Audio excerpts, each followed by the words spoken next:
It's 10 o'clock, and I'll call this meeting of, this is the Fisheries and Hatcheries Committee meeting of the Pennsylvania Fish and Boat Commission, and I will call it to order now. If we can please stand for the Pledge of Allegiance.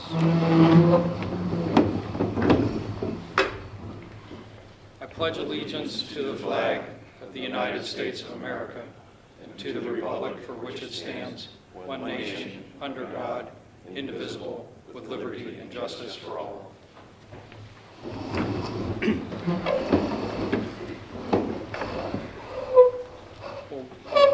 Welcome to this meeting, President Kauffman and committee members, other commissioners who are here today, members of staff, including Executive Director Schaefer. Also like to welcome Senator Dush, who's here as our guest,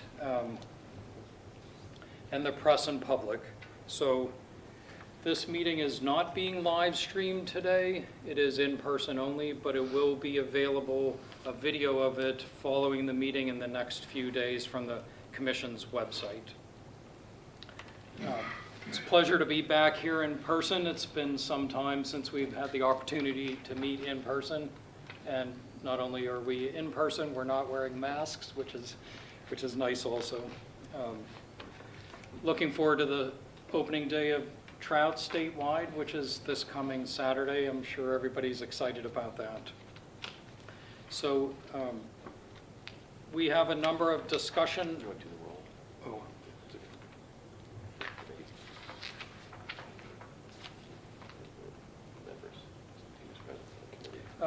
If I can please, I'll do a roll call of the committee members. Vice Chairman Bill Brock. Present. Commissioner Charlesworth. Present. Commissioner Gibney. Present. And Commissioner Mahn. Present. Thank you. The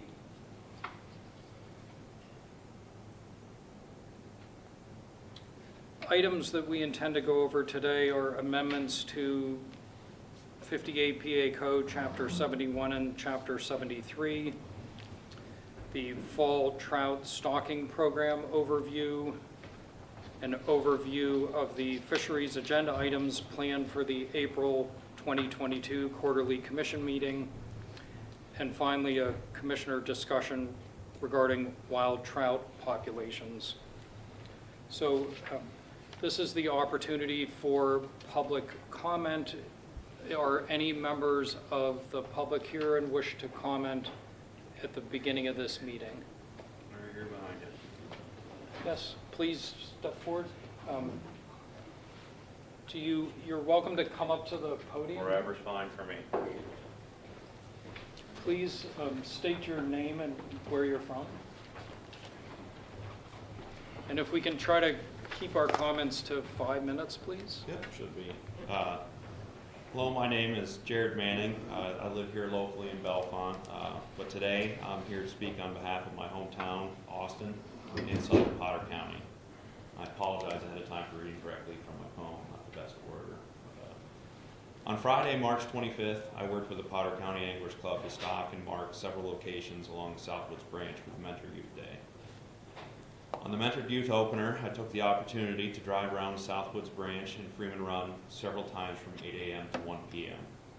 On each lap around the loop, I was able to observe several families out with their youth enjoying the frigid morning along the Southwoods Branch. However, I observed not a single angler along Freeman Run from 8 a.m. to 1 p.m. What I did observe along Freeman Run was refreshed posted signs, many that didn't exist when the stream was stocked. I also observed empty plywood signs that used to host walk-in fishing only, again when the stream was stocked. Empty backyards that would have had a number of children in them fishing, again when the stream was stocked. There was next to no one to local businesses like when the stream was stocked. Personally, when trout fishing, I prefer to chase native brook trout that's found in the wilderness waters in north central PA. Over the last 20 to 25 years, I've fished nearly every drainage open to public trespass in southern Potter County, several of them many, many times over. However, I do not believe I would have ever grown the desire or the obsession with these wilds without having a stocked waterway straight out my back door. I strongly believe that providing these opportunities for our communities and in our communities where maybe there's a few too many fish that are caught a little too easily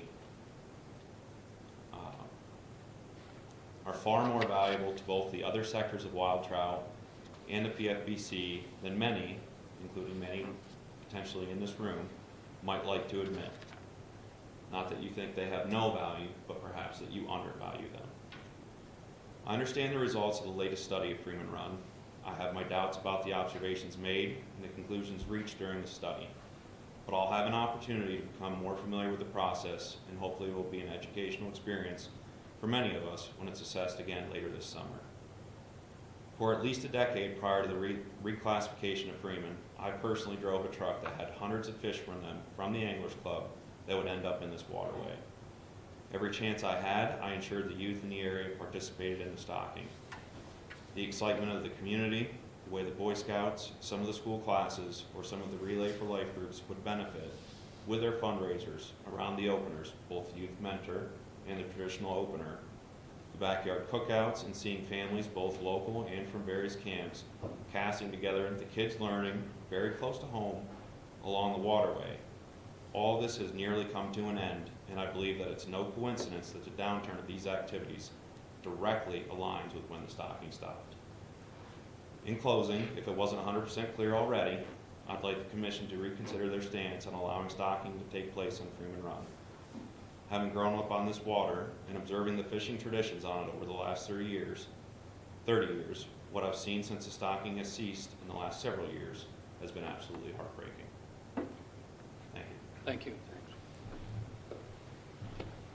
Is there any other public comment? If not, I will turn to the first agenda item.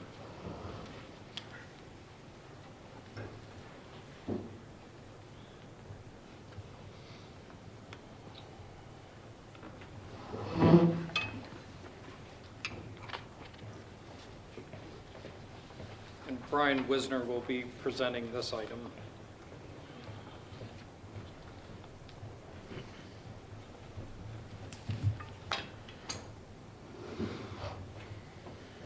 Good morning, Commissioners.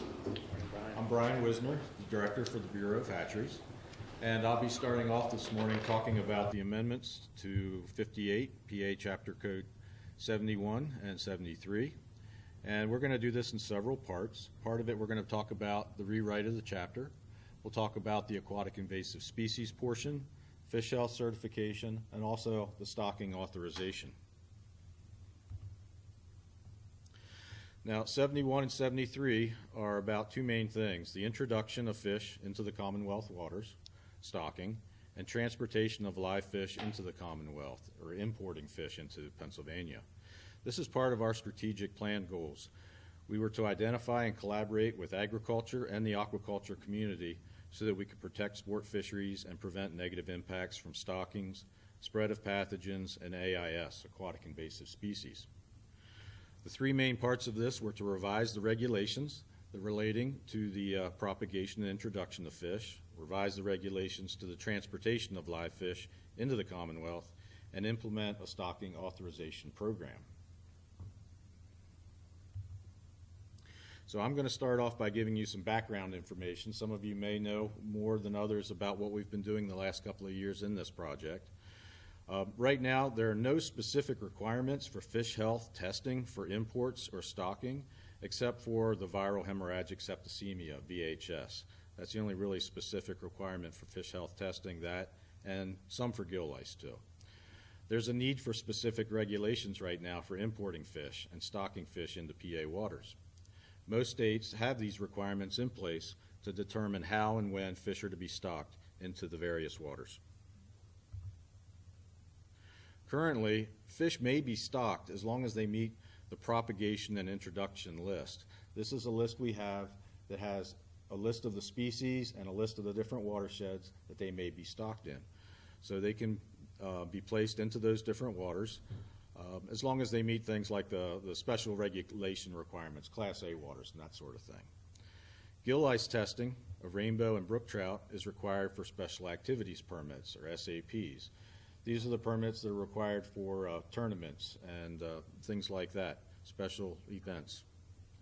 The PFBC does require fish health testing of our own state fish hatcheries and when we import fish into the state.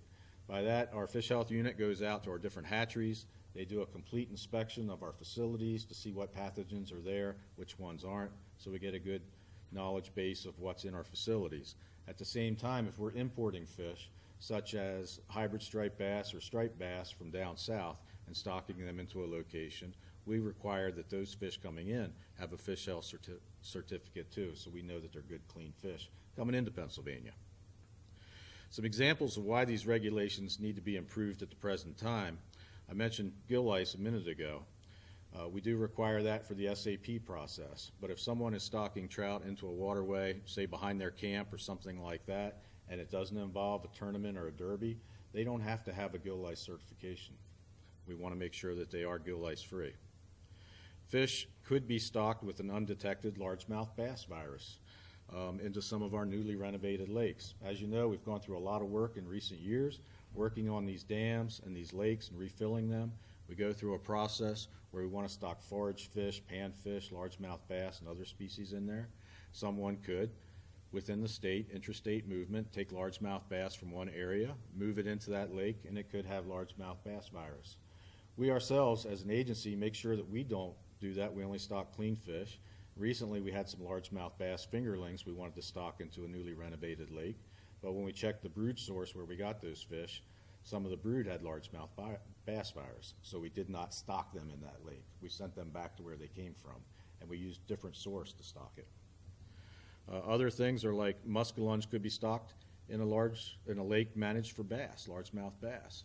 So if an angler's out there and he's got muskellunge and he wants to move them to another lake, there's no real regulation as long as it fits into the introduction and propagation list. Same thing with viruses out on the west coast of the United States. There's viruses out there in the trout that we don't have here in Pennsylvania. We want to make sure that no one brings them into the state and inadvertently puts them into our waterways or somebody's hatchery. So there's a lot of reasons why these regulations need improved. So we came to work on the amendments to 58, Chapter 71 and 73. We pulled together a Fish and Boat Commission team from different bureaus with different kinds of expertise. We worked with the Pennsylvania Department of Agriculture on the new language. For those of you that aren't aware, PDA, the agriculture, they have regulatory authority over the private fish farms in Pennsylvania. That's their jurisdiction. Department of Ag also regulates dangerous and transmissible diseases in the aquaculture community, but that's the only diseases they do, so we have to work together with them to draft the language on this new rewrite. We provided those draft regulations to the Pennsylvania Aquaculture Advisory Committee after we put them together. Now, we had worked with them before. We had several meetings with them. We've been in communication. We've gotten feedback on what they'd like to see in the new regs. We got our draft language together. Then we had a specific meeting with them, presented that information, got some feedback, made some more tweaks, and fine-tuned our draft some more, and now we're here today with it. Requiring import fish health testing for pathogens that are not found in Pennsylvania. That's what we're looking to do here as part of this program. And most intrastate stockings would not require fish health testing except for gill lice, with a few exceptions for some different areas. So these are some of the things we talked about with the Aquaculture Advisory Committee. Some of the main issues for those commercial fish farmers out there was that we didn't increase their cost of production. That was a big point for them. They didn't want to have a lot of excessive testing for fish health requirements that weren't needed. They wanted it to be easy and fast, electronic application and response, and I think we all want that here at the Fish and Boat Commission too. But we are going to start off with a paper submission at first. This will help us to gather information and determine the exact volume of applications that we're going to receive over time,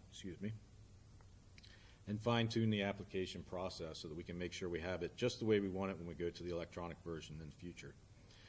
Provide a grace period to adjust production. They asked for that because it's going to take them a little time to change over to the new fish health requirements. And all this together should minimize the impact of the aquaculture industry. And that was one of our goals here. Also, the stocking authorization will include all stockings in Pennsylvania. So that means the co-op nurseries, private individual stocking, and other agencies like the Fish and Wildlife Service. So it's all inclusive. So these updated regulations will help the Fish and Boat Commission keep new pathogens out of Pennsylvania waters and protect our aquatic resources, the fish farms, and the angling opportunities that are out there. So I just wanted to give you a little background information into this, and then we're going to have the other speakers come up and talk about the specific points in detail. So Bob Cassis, our assistant counsel, will talk about the changes in Chapter 71 and 73 regulations. Koja Yamashita, our fish health unit leader, will delve into the specifics of the fish health certification process. Dave Nihart, the chief of the Division of Fisheries Management, will present on the stocking authorization process. And do ask that you please hold your questions until all the speakers have presented. As we're going through this, I'm sure you're going to have some questions that pop up, and a lot of those are going to get answered by the next person in line. So with that, I will go ahead and hand it over to Bob. Thank you.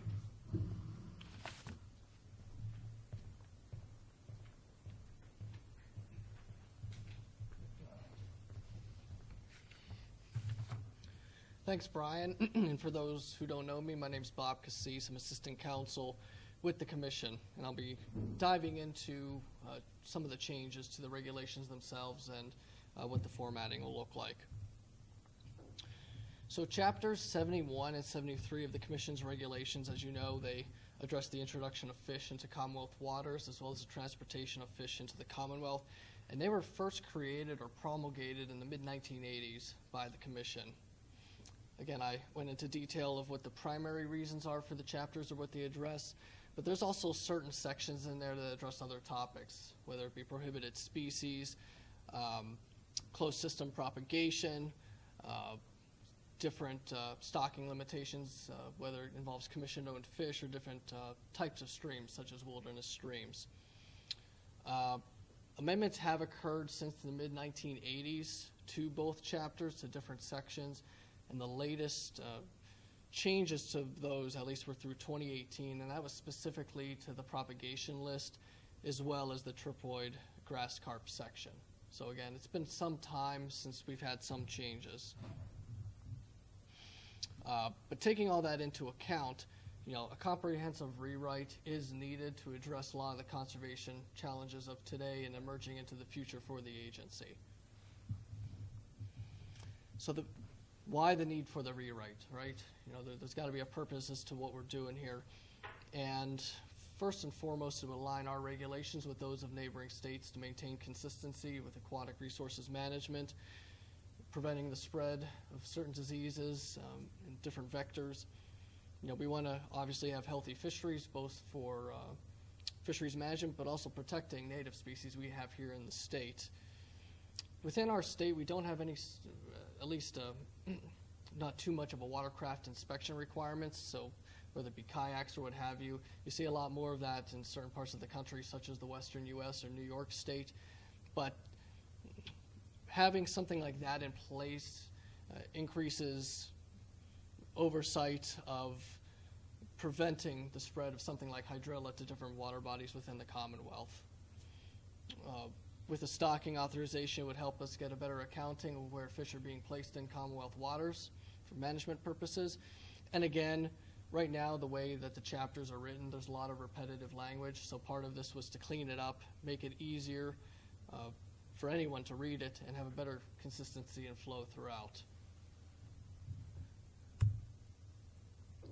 So right now, that is the existing structure of both chapters and what it actually addresses. In fact, in Chapter 73, you see the word reserved in 73.2. That means that that section doesn't exist anymore. So anytime that the Commission removes or deletes a section, we can't go back and use that same number again. So it essentially means reserved, it's gone. It can't be reused. So really, even in Chapter 73, there's only 2 sections, and both of those actually address topics that are present in Chapter 71.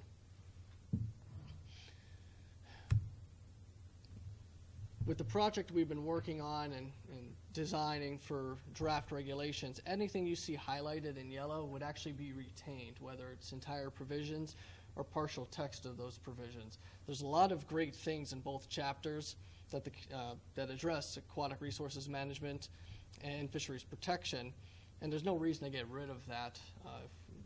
But instead, what we want to do is build upon that and make both chapters stronger by consolidating everything into a single chapter. So again, anything highlighted is being kept, whether it's fully or partially. So what have we done? Well, we've created and designed new sections that would address the stocking authorization, fish health, as I mentioned previously, watercraft inspection, changing a little bit, or at least I should say adding to the prohibited species list and other minor items. What this would turn into is a single consolidated Chapter 71A. I say Chapter 71A because there's rules with removing text that we have to abide by, and by essentially rewriting both chapters, it turns it into a single one, but we have to put an A after that because we can't use 71 again at that point. Right now, throughout the U.S., there's over 30 states that have some sort of regulation or authorization process for stocking fish in state waters. And we're actually the only state in the Northeast that doesn't do that. So everybody else from Maine all the way down to about Virginia, there's something at least in place from a regulatory standpoint for all those states. As Brian had alluded to, we are creating a section aimed at fish health, and we have had some vectors already get into Commonwealth fish. A few of them are listed there, such as largemouth bass virus and whirling disease, but the intent here is to prevent further disease vectors from getting into the Commonwealth's fish and aquatic resources. Watercraft inspection requirements I alluded to. Again, that would help spread the aquatic invasive species throughout the state, or at least reduce the risk of that. And as Brian had mentioned, we have met with our partners and colleagues at the Department of Agriculture, as well as folks on the Aquaculture Advisory Committee, to hear their feedback and input throughout this process. Hey, Bob, Mike, just one thing to add on with ag, and they have been very supportive in the analogy that we've used with them. And chronic wasting disease, we're hearing a lot about that in the news these days, but, when we talk to ag, they acknowledge if you're moving pigs or chickens or cows or deer, any live agricultural product, you essentially have a paper trail for where it's coming from, making sure it's from a reliable source and you're not spreading disease. So I think as you're going through this, having that CWD piece in your mind that's so prominently in the news these days helps to put it into some perspective. So sorry for the interruption. Bob, could I also mention too that the PA Aquaculture Advisory Committee by statute and the charge of the committee has legislative representatives on it from the two agricultural committees in the House and Senate, so they also were part of this process of helping craft the regulations. Yeah, thank you both. So this is what the new Chapter 71A would look like and how it's built. We would have it split into 4 subchapters depending on the topic. Again, we would have more of a general type of provision to start off. We would have a section or subchapter aimed at propagation of fish within the Commonwealth, then fish introduction and health mandates, and lastly, again, prohibited species, disease vectors, etc.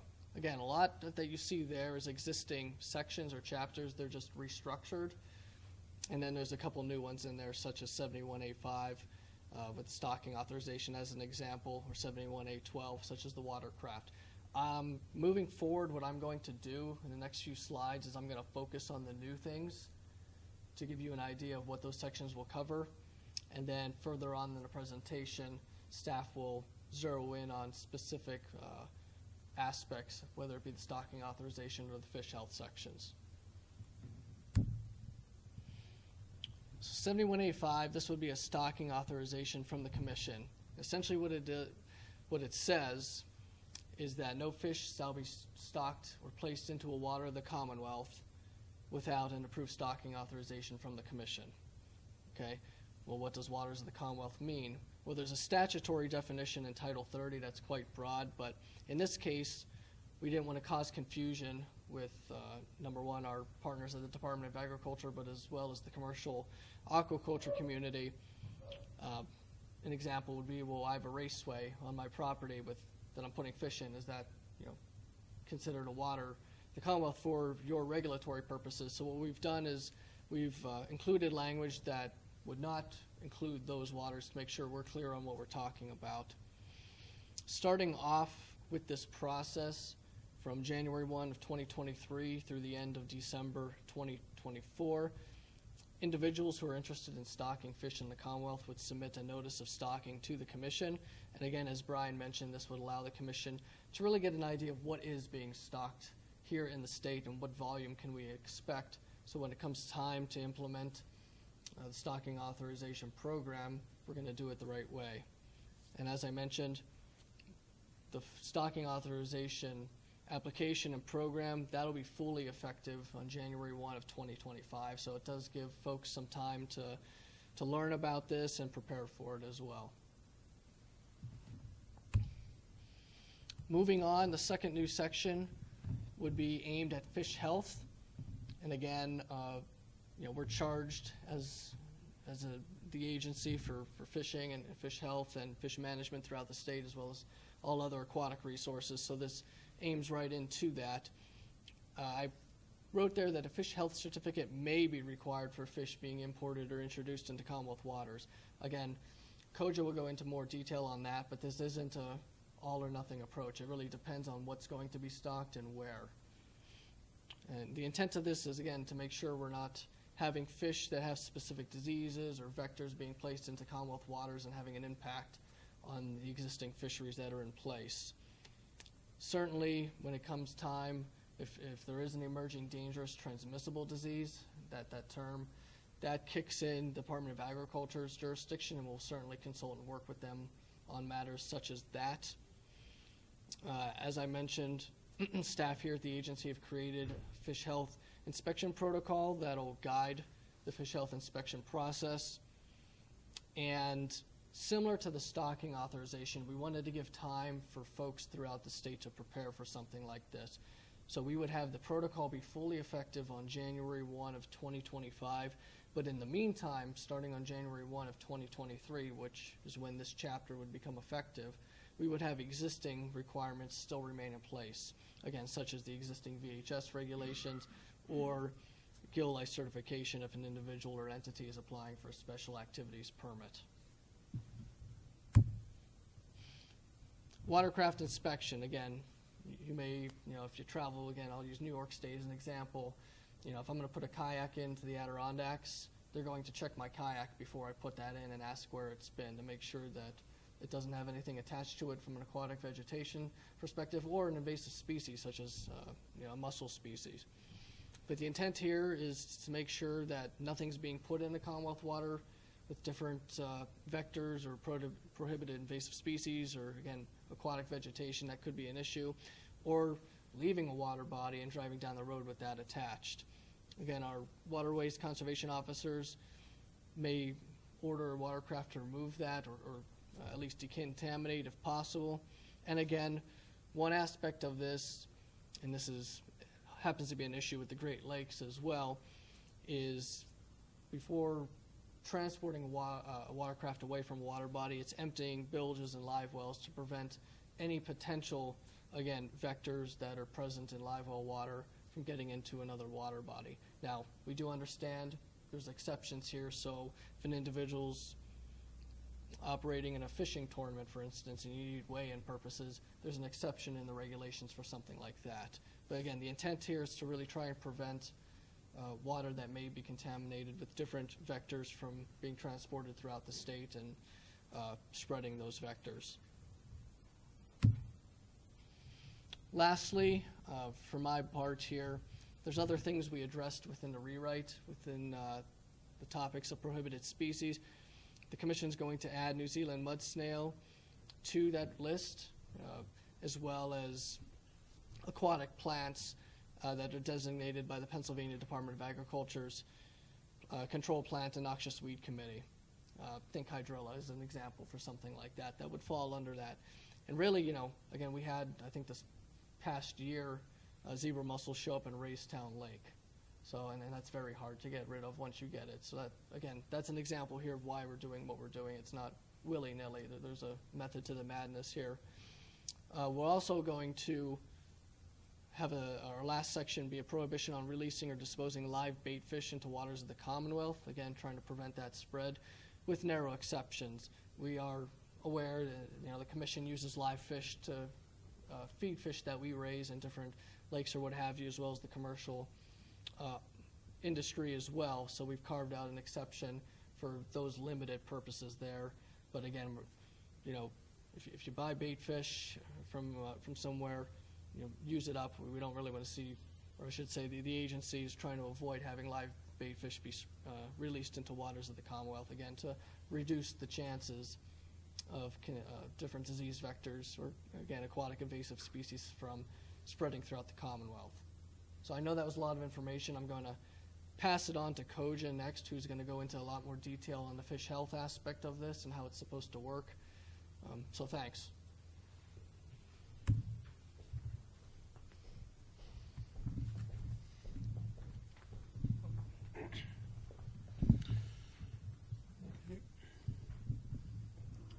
So, like Brian Wisner mentioned earlier, my name is Koji Yamashita. I'm the Fish Health Unit Leader for Pennsylvania Fish and Boat Commission. Today I'm going to be talking about the proposed fish health inspection protocol that we've developed. In the basically, as far as what we're going to go over today is document overview, the goals, what we're trying to achieve with this, the proposed fish health requirements for importation, moving fish into Pennsylvania, the proposed fish health requirements for the introduction of stocking of fish into waters of the Commonwealth, and then also talk real briefly about the actual fish health inspection process, certification requirements. So as far as the overarching goals, when we tried to develop this protocol, obviously we wanted to provide protection to the Commonwealth's aquatic resource. We wanted to prevent the introduction of specific pathogens, those ones that are outside the state. We want them coming into the state. We also want to control the spread and prevalence of pathogens already present in the Commonwealth. So you could think of this as something like gill lice. It's already here, but we want to try to control it and keep it under control and prevent the introduction of more gill lice. When you're thinking of preventing the introduction of specific pathogens from outside the state, as Brian Wisner mentioned, there are a lot of pathogens and viruses and things in the west coast of the United States that we don't want to import into Pennsylvania. And that would be not only detrimental to the aquatic resource, but also the hatchery systems, whether they're commercial or state-run. We wanted to keep the protocol separate from the actual regulation. This will allow us to make changes easily and quickly when needed. And as part of this process, we will consult with the Department of Ag prior to making any changes, and it'll also be posted in the Pennsylvania Bulletin for public comment. So kind of think of it as a living document, but there are going to be some protocols in place so we can't just make changes. And this is something that we thought was really important. If you think of viral hemorrhagic septicemia virus in the Great Lakes, that was first detected in 2006. We really noticed that became aware of the issue. It wasn't until late 2008 until we were able to actually make a regulation. So hopefully with this process in place and having this as like a living document, we can make that change quicker, in maybe 6 months, something like that. Same thing with gill lice. 2016, we became aware of the issue. It's 2022. We still don't have a statewide regulation concerning that. So this is, the idea is to keep it separate so we can make quicker changes when needed. And then also, the goal was to consult with industry, and I think everybody mentioned that with the Pennsylvania Department of Agriculture. We met with them several times, and they were part of this process. As far as the actual structure of the document, we go over the first section covers the fish health testing requirements for the importing fish in the Commonwealth. The second part, it covers the stocking fish health requirements. And then the last part, the third section, really goes in depth into the protocols as far as how many fish you need to test, what testing, whether it's a PCR test or a cell culture test, things like that, that everybody in the industry is pretty familiar with. So when it comes to importation fish health requirements, the goal was to prevent the introduction of pathogens that could significantly harm the Commonwealth's aquatic resource and aquatic industry. and as I mentioned before, also to control the pathogens we have already present in Pennsylvania, like gill lice. And when we develop these, the testing requirements are determined by a combination of the shipping facility location, so where the fish are coming from, and also the species of fish. And this is important because we didn't want to burden the industry with excess testing that really didn't make sense. For example, there are a lot of viruses on the West Coast, California, let's say, that affect trout. Well, we don't want to make someone try to import bass from California, test for that. So really this helps us narrow down on what is really needed by taking this approach. We wanted to retain the current viral hemorrhagic septicemia regulations. Bob mentioned that earlier. And using this process, there are going to be some importations that require no fish health testing. So if you're importing a fish from a surrounding state, it'd be a lot less. And the next slide here is a table that kind of demonstrates that. So across the columns, you have species, whether it's a fish that you're importing or the eggs of the fish that you're importing. The source would be the state, and then the last column is testing that would be required. There's a lot of acronyms there, but really what's important to see there is that certain times you have more, and other times you have less as far as the amount of testing you need to do. So the first examples on the first row would be bluegills from North Carolina. That's something we're not really that concerned about. There's not a lot of pathogens that we're worried about as far as bluegill being a vector from North Carolina, so there would be no testing required for that. However, if you're importing fathead minnows from Arkansas, where most of the fathead minnows come from, that are used in sold in our bait shops, there would be some testing required there. If you start looking at trout, first one there is brown trout from Maine. And the testing required would be ISA. That's infectious salmonella anemia virus.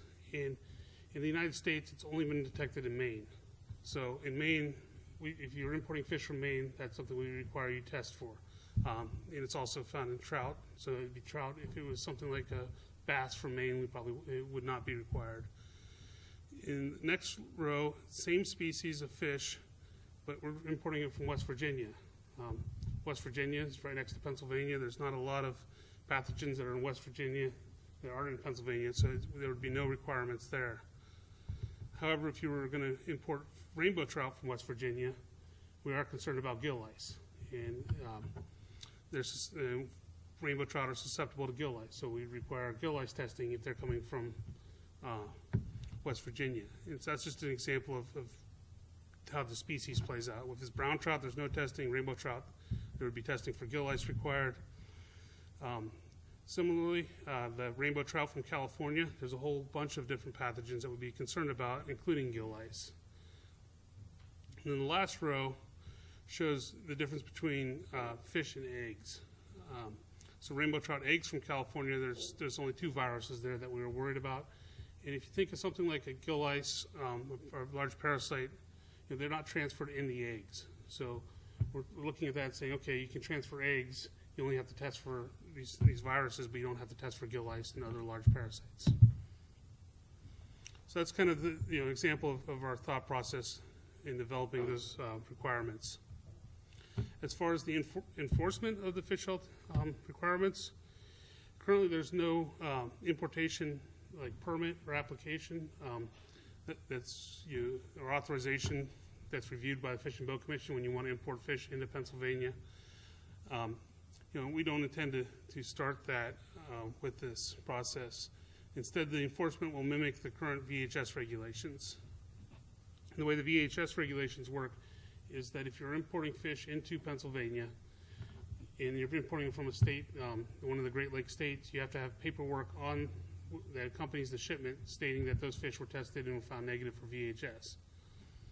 So the way this would work is that the shipping entity must produce the proper documentation when requested by a WCO if they were to stop the truck, and the truck was from, let's say, Maine. They would be required to have the paperwork on them and show the WCO these fish were tested for that ISA virus.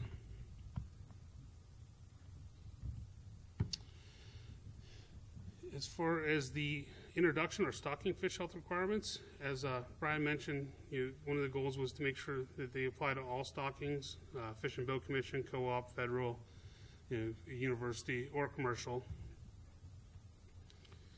And it only applies to species that are allowed to be stocked in Pennsylvania on the introduction and propagation list. So we don't address things like species like tilapia or aquarium fish in here because the introduction and propagation list already covers that you're not allowed to introduce those.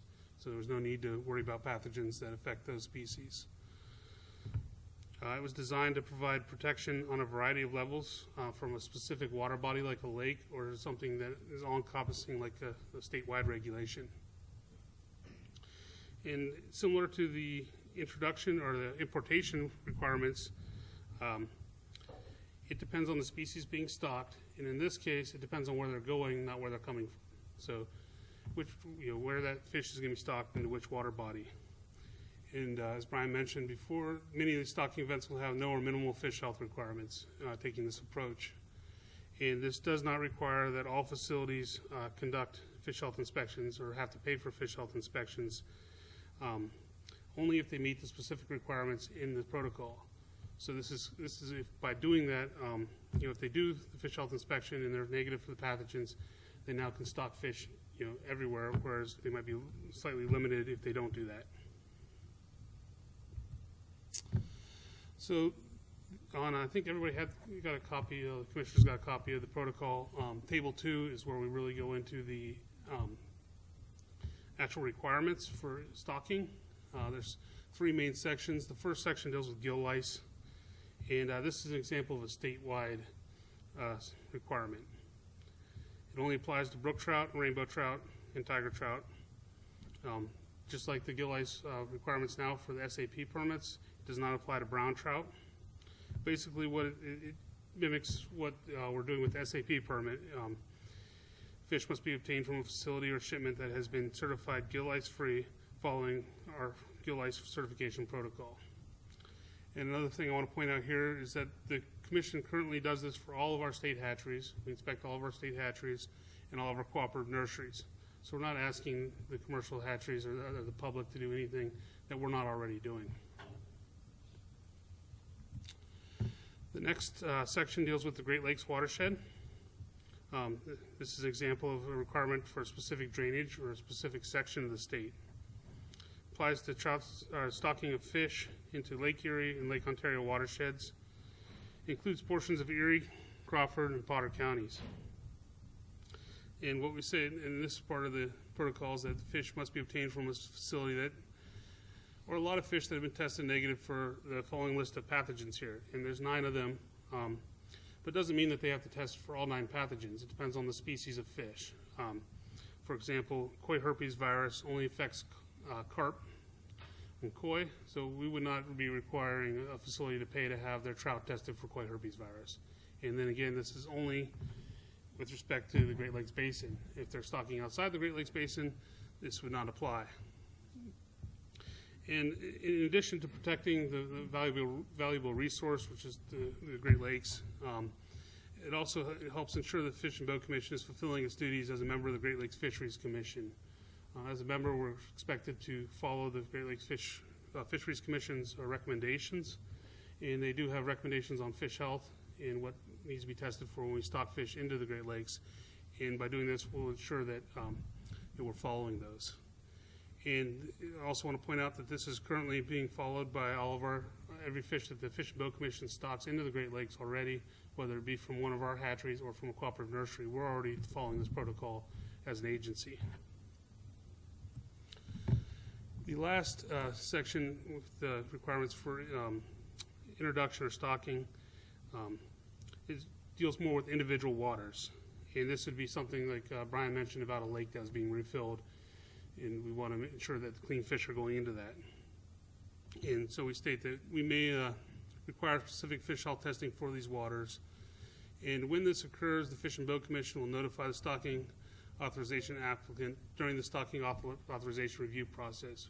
We don't have a list of every water that this is going to apply to, but this is, we expect this to be pretty rare, and when this does happen, the reviewer will notify the applicant, in the process. And as mentioned before, this is a good example is the lakes that are being refilled. As far as enforcement of the fish health requirements for stocking, the stocking authorization will clearly state when a fish health certificate is needed. As mentioned before, not every stocking is going to need fish health certificate. So when it is, it'll be very clear that it's needed for the stocking. If required, the stocking authorization applicant is responsible for obtaining and ensuring that the fish health certificates are present at the stocking and are presented to the Fish and Boat Commission when requested. This is similar to how we deal with gill lice right now on the SAP permit. It's the person who applies for the SAP permit is the one who's responsible for making sure they purchase the fish from a facility that has the certification. The actual facility will not be, is not on the hook for this. It's the applicant, the person who signs the paper that's submitted to the Fish and Boat Commission. And depending on the stocking location, species, like I said before, many stocking events will have no fish health requirements or minimal. As far as the testing protocol itself, fish health inspection will be valid for 365 days or for a year from the date of issuance. The number of fish sampled in the accepted testing protocols are the same as many surrounding states. And we wanted to do this to try to, as Bob had mentioned, mimic what other states are doing to be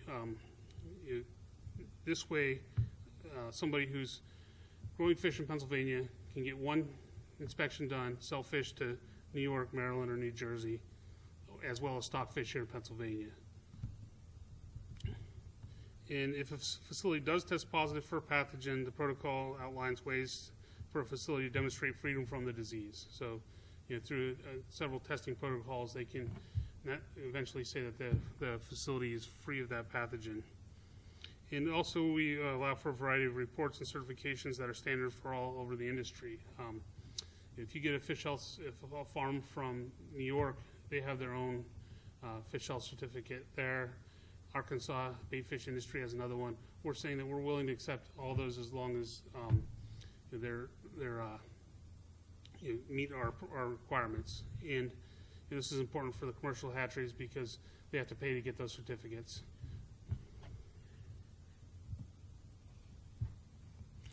So in summary, the fish health requirements, this provides a vital tool, or will provide a vital tool to aid the Fish and Boat Commission's mission, protecting, conserving, enhancing the aquatic resource. And also, when you stock healthy fish, you're going to create healthy fisheries and create more fishing opportunities. Also protect the Commonwealth's aquatic industry. This is commercial Fish and Boat Commission facilities as well as cooperative nurseries. And there may be a financial impact to Pennsylvania's aquaculture industry because we are going to be requiring some testing. However, Brian Wisner mentioned we took a lot of steps to try to limit that as much as possible. And fish health testing will not be required for all stockings or imports. And last thing I want to hit on one more time is that the protocol is separate from the regulations, so it can be modified as needed, essentially a living document. And that's the end of my part of the presentation. Next up is Dave Nihart.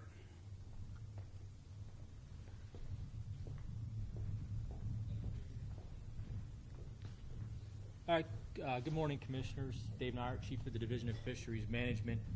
So the last part of this presentation, we're going to get into the stocking authorization, and I'll provide you an overview. You'll see there's certainly some overlap in this presentation with some of the other stuff that was presented. But the first thing, really, what is the need for a stocking authorization? It's to ensure that all proposed stockings of fish in the waters of the Commonwealth are reviewed and considered for their ecological risk before stocking occurs. As Bob Cassis mentioned, there's over 30 states in the country that currently have this type of process in place, and Pennsylvania is the only state in the Northeast that doesn't currently have something to review stocking. And it's really hard to manage a fishery if you're not sure what is being stocked. So it's critical that we have something in place that allows us to review all these authorizations or all these applications. So who's required for a stocking authorization? Really anybody who wants to introduce fish into waters of the Commonwealth. which does include our commission cooperative nurseries, sportsmen's groups. Again, anybody that wants to stock fish into the waters of the state has to have an authorization. There will be no fee.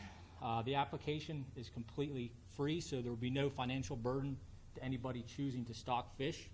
The process will be simple and user-friendly. That's one thing we heard, is you have to make something that people are going to understand, be willing to use. So we are striving to have it be as simple and plain as possible for the applicant. The implementation will occur in 2 phases, which we'll touch into now, and we'll spend a little bit of additional time talking about the interim process. So again, there's going to be 2 phases that will be rolled out. The first one, which is being called the Notice of Stocking, is being proposed for the first 2 years of the program. So starting on January 1st of 2023 through December 31st of 2024, so for a 2-year period, the Notice of Stocking will be the process that we're taking for this. Under this phase, an application submission would be required, but nothing is going to be returned to the applicant. So you'll be required to submit this Notice of Stocking to the to the commission. The commission will retain this, but nothing will be returned to the applicant. But they will have to have that on hand prior to stocking occurring. There are certainly some substantial benefits to going through this 2-phase approach. So with the Notice of Stocking, really what the benefits are, you'll see on here there's quite a few of them, but the first is it's going to allow applicants to become familiar with the process. It's similar to the fish health component that was covered by COJA. There's a grace period built into the process. So by allowing this 2-year grace period, it's going to allow the applicants, individuals requesting to stock fish, to become familiar with the process.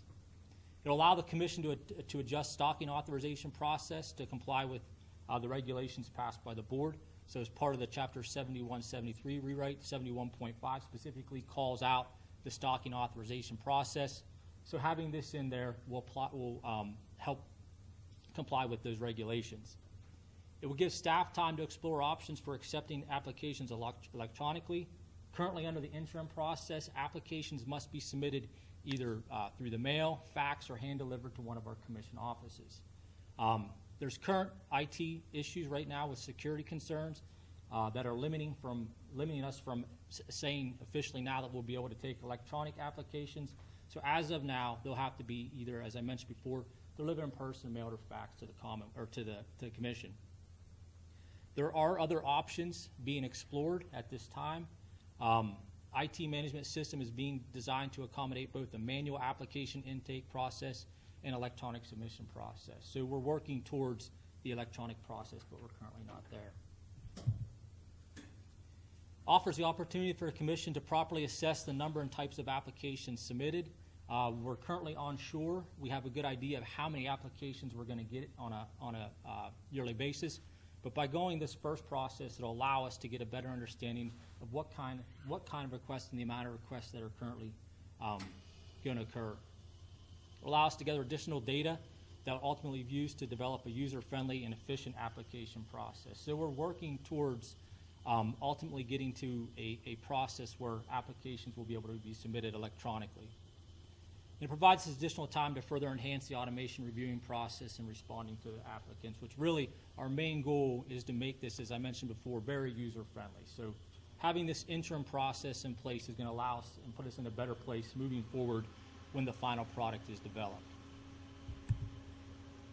So the second process, so the first process was a notice of stocking. The second one is what we're calling the actual stocking authorization. So beginning on January 1st of 2025, all individuals wishing to stock fish in the Commonwealth will be required to submit an application or a stocking authorization application. Unlike the interim process, all applications will be reviewed. They will be submitted electronically. The manual option likely will still be in place, but we should have an option where these will be able to be submitted electronically. The electronic submission will allow for the review process of all applications and really minimize the potential burden experienced by not only the people stocking the fish, but the folks where the fish are being purchased from. And that was really one thing that industry was key on, is you have to limit the burden felt not only by the users, the people submitting the application, but by industry. And we think having a fully automated system in place will allow us to do that. All applicants will be reviewed, and applicants will receive a stocking authorization. In return, with the stocking authorization, there's really three things. It'll either be approved, it'll be approved with amendments, or it will be denied. So harping on the fact that we want to make this user-friendly, what we're working towards now is a single-page application. There's going to be 3 required fields for the applicant: applicant information, stocking location information, and the last thing is the fish species information. The actual application hasn't been finalized. Staff have been working on identifying what the specific criteria will be included on the application. It's near final, but for the first part of it with the application information, you can see some general stuff here: the individual's name, if they're associated with any organization, phone number, mailing address, and email address. So stuff that will allow us to identify who's doing the stocking and allow us to reach out to them if we have any additional questions. Stocking location information, very, again, general: body of water, where is this occurring? Is it a lake, is it a stream? And to help with the review process, the more information, the more specific information on where the stocking is going to occur on a body of water is going to really help the review process. So likely if there's an option for them to provide lat lawns through GPS coordinates, will really allow us to narrow down on where stocking is occurring, because as many of you are familiar, just because one stream, management strategies for a single stream aren't applied for an entire stream. They're broken up by stream section. So keying in on where the stocking is going to occur is going to be crucial to a timely review.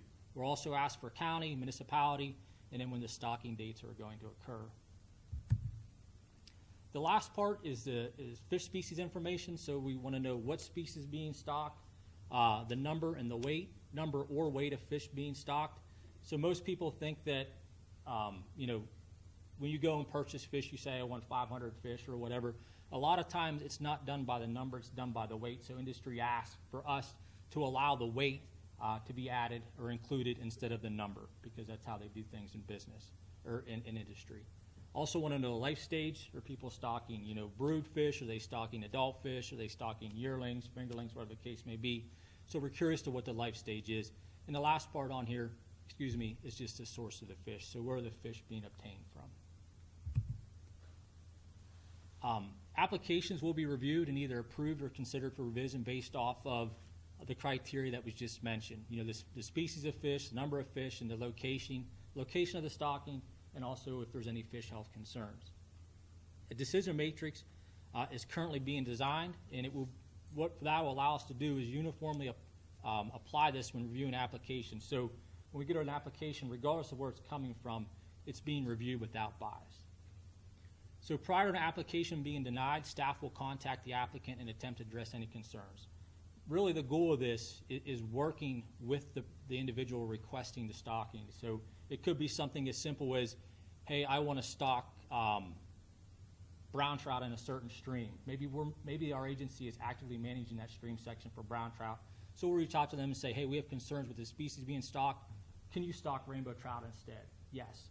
So in that case, the application would be amended and approved. So we want to work with the customers to ensure that stocking can occur.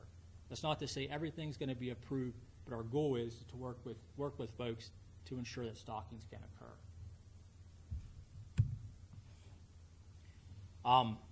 If an authorization is denied, the applicant will be notified, and they'll be provided with detailed information on why the application was denied. And if an applicant is aggrieved by a staff decision to deny their application, they may appeal to the commission in the manner provided by PA Code 3520. And that concludes the Chapter 7173 presentation. Thank you very much.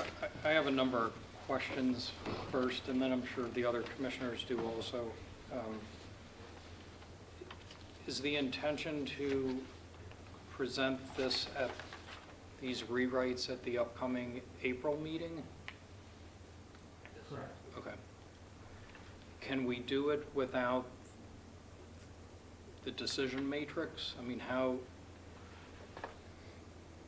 do we have a regulation that doesn't identify when we would approve something and when we wouldn't approve it?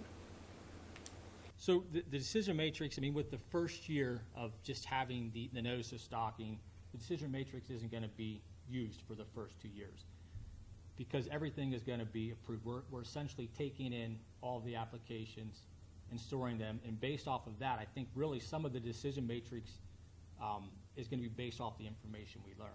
A lot of it's going to be very basic. You know, one example would be if somebody is requesting to stock fish into a wilderness trout stream, the first part of that decision matrix is stocking is going to be prohibited because by policy it's prohibited.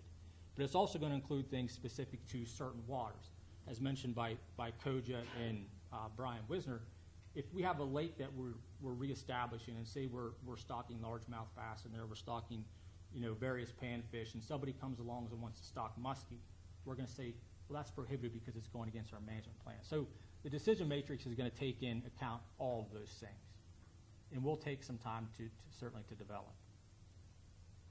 But it's very, I mean, it could be, you know, just management strategy specific to the introduction and propagation list. So if somebody wants to introduce a species in the Susquehanna watershed that is prohibited, you know, certainly the decision matrix would pick that up. Does somebody want to stock, you know, warm water species into a cool water system? That's the kind of stuff that we're going to be looking at when we're developing this decision matrix. Would that decision matrix be an amendment to the regulations, or is it going to be outside of the regulations? Bob could answer that, but I'm assuming it's not going to be tied into the specific regulation. Right now, the decision matrix that would be developed by staff would be used to implement the regulation, but not embedded within the regulation. Okay. So would this apply to private ponds? I've got a pond on my 50 acres, and I want to buy and put some fish in it. Would totally private pond on my own property, would this apply? You good, Bob? Sure, I'll take that one, Commissioner. The definition of water in the Commonwealth is within Title 30s and within the Fish and Boat Code, and it's quite broad. So in this case, in speaking with staff, we would have the stocking authorization program apply to something like that, specifically to reduce the chance of having species put in and then a storm event having those species flown into a local stream. Okay, thank you, Lynn. So are there penalty provisions anticipated or going to be in this rewrite? So let's say I just don't do this. I willfully get fish and don't get a permit and put them in the water. What's the penalty?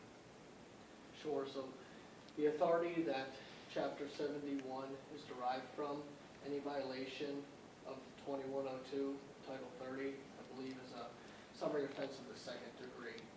So I can look at, I think it's about a $150 fine. Okay. And I think the last question I have is, so I was surprised when I started on the commission that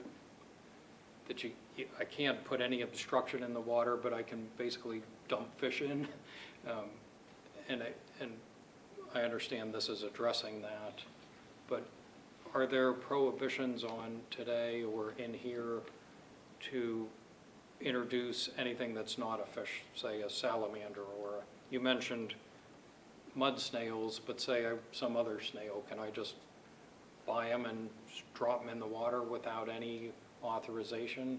And will this address that, or is it really limited to fish? Or is that really not an issue? We don't really have a concern about that? I'll let Bob chime in, but it all goes back to what we consider the definition of a fish, which just isn't, you know, fish. It encompasses, you know, snails, salamanders, that kind of stuff as well. Again, the definition of Title 30 is broad, so it includes what folks would commonly refer to as fish, but in addition to that, it's aquatic organisms, reptiles, amphibians, etc. So the primary, obviously, you know, with the stocking authorization would be with traditionally, you know, stocking trout, for instance, into a waterway, but it could apply to something like a mussel species from out in the western U.S.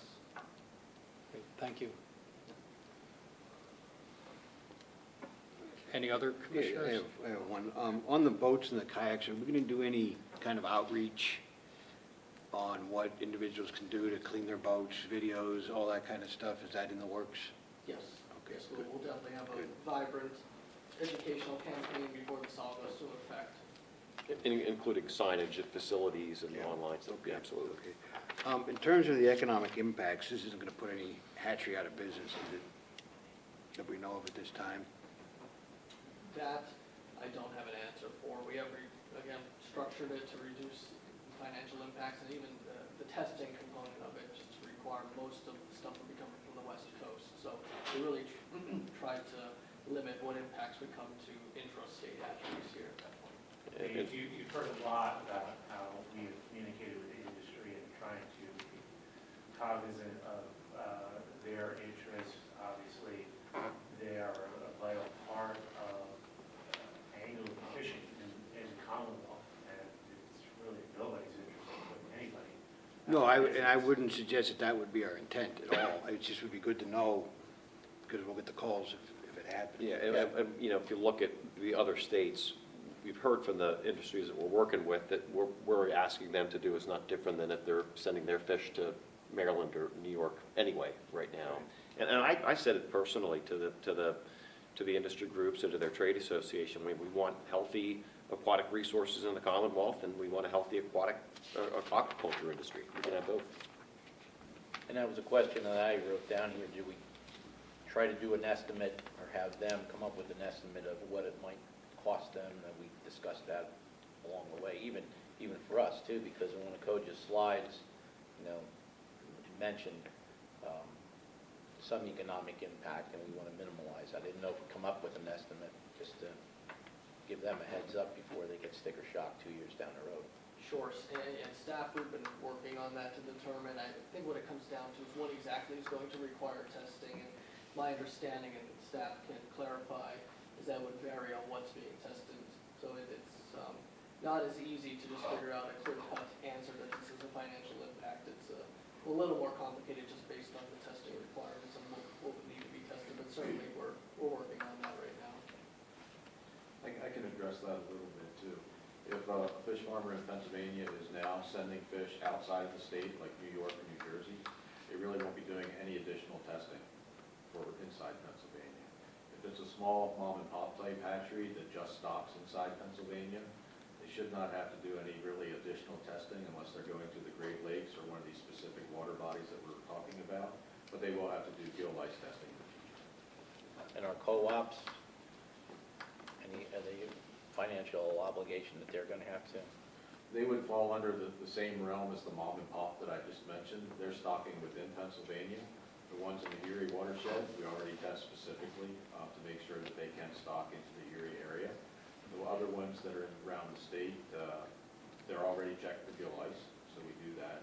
But if they're just stocking normally intrastate within Pennsylvania, there shouldn't be any additional pathogen testing required. Well, probably the real cost would come up if they identify a pathogen that's in there and they have to do the remediation.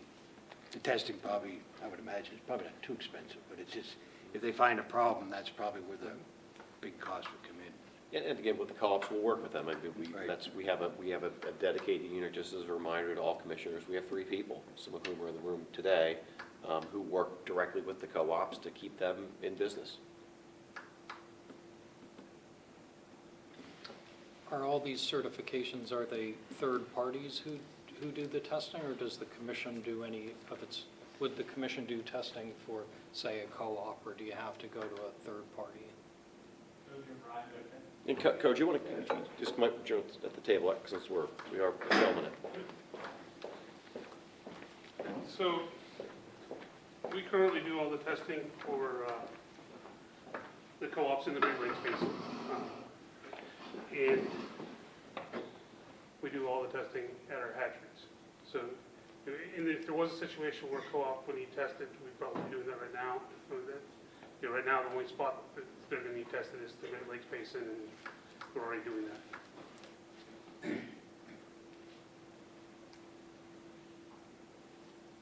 I have a question in regards to staffing. You know, I know this is going to be a 2-year process. We're going to see what's coming in. but how do you foresee staffing needs immediately? We don't, I guess you don't really know how fast and furious it's going to come in, but we want to make sure that this is a quick turnaround. Have we kind of did an estimate there as well as, you know, how much staff time and, you know, when you say staff, it's going to have to be you, well, is it going to be Dave, is it going to be Kris, is it going to be shuffled all around, warm water, you know, how are we going to staff that to make it, you know, pretty efficient?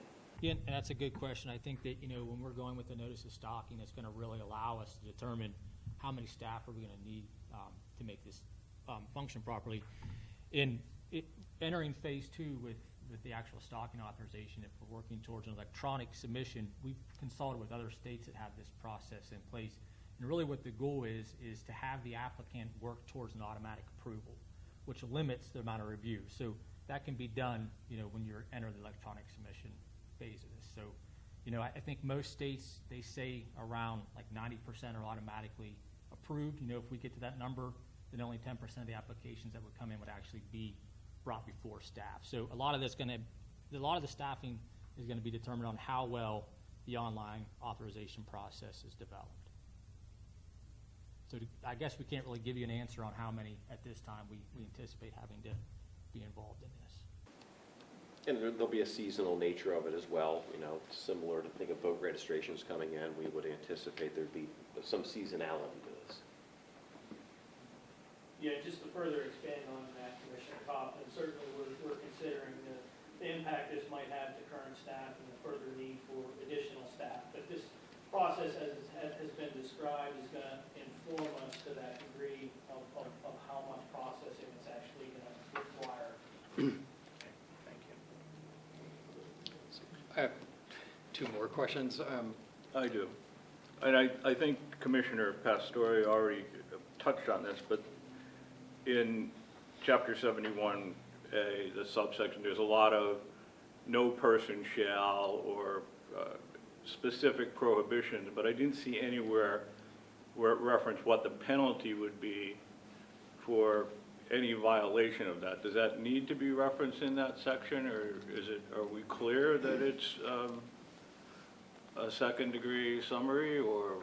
Yeah, great question, Commissioner. We talked that particular question out with staff, specifically law enforcement staff, and their preference was we don't have penalties listed in most of our other regulatory sections. They wanted to maintain consistency, but that's certainly something we can look back into if that's the case with putting something into the regulation, the specific chapter itself. Okay, so it'll be referenced back to 2102B, is that? 2102A and C, I believe it's listed in the statute itself, but within the regulation, we can have further discussions on that with adding additional language. Well, we have a lot of authority when it comes to regulations in general. What we don't have is the authority to decide penalties. That's set for us by the legislature in the Fish and Boat Code, statutory language. So no matter what we say in the regulation, penalty is going to be what the penalty is. It's set by 2102, whatever subsection. And those penalties, when we got the ability to set our own fees recently, penalties were not included there, so the General Assembly retained the authority to set what the penalty levels are. Okay. Does this include, these regulations include a private individual who would say, catch trout lawfully in one of our streams and then move them to a private pond? Does this apply to those types of movements as well? I'm not sure that's specifically covered in 71.5, but it is addressed in one of the subchapters in 71 that type of action is prohibited. Okay, thank you. I'm going to get a little specific here, and basically the question's going to have to do with stocking permits on Class A wild trout streams. And I'm not talking about the 13 Class A's that we still stock on those Class A's. I'm referring to the special permits where some of the derbies were grandfathered in, that they're still allowed to hold their derby on the Class A. Do we give them a list of specific trout that they can stock at that time? Because, you know, to be honest with you, if I'm fishing a wild trout stream, the last thing I want to see is an orange fish in front of me.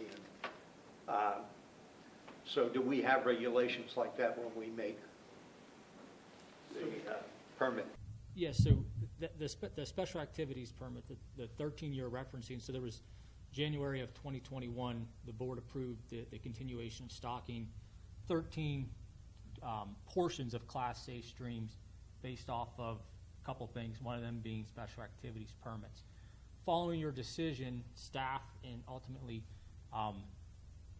drafted a letter that was sent to each one of those organizations, and within that letter specifically said, this is where within this section stocking can occur, this is a species that can be stocked, and this is a number that can be stocked. So that stuff is specifically addressed.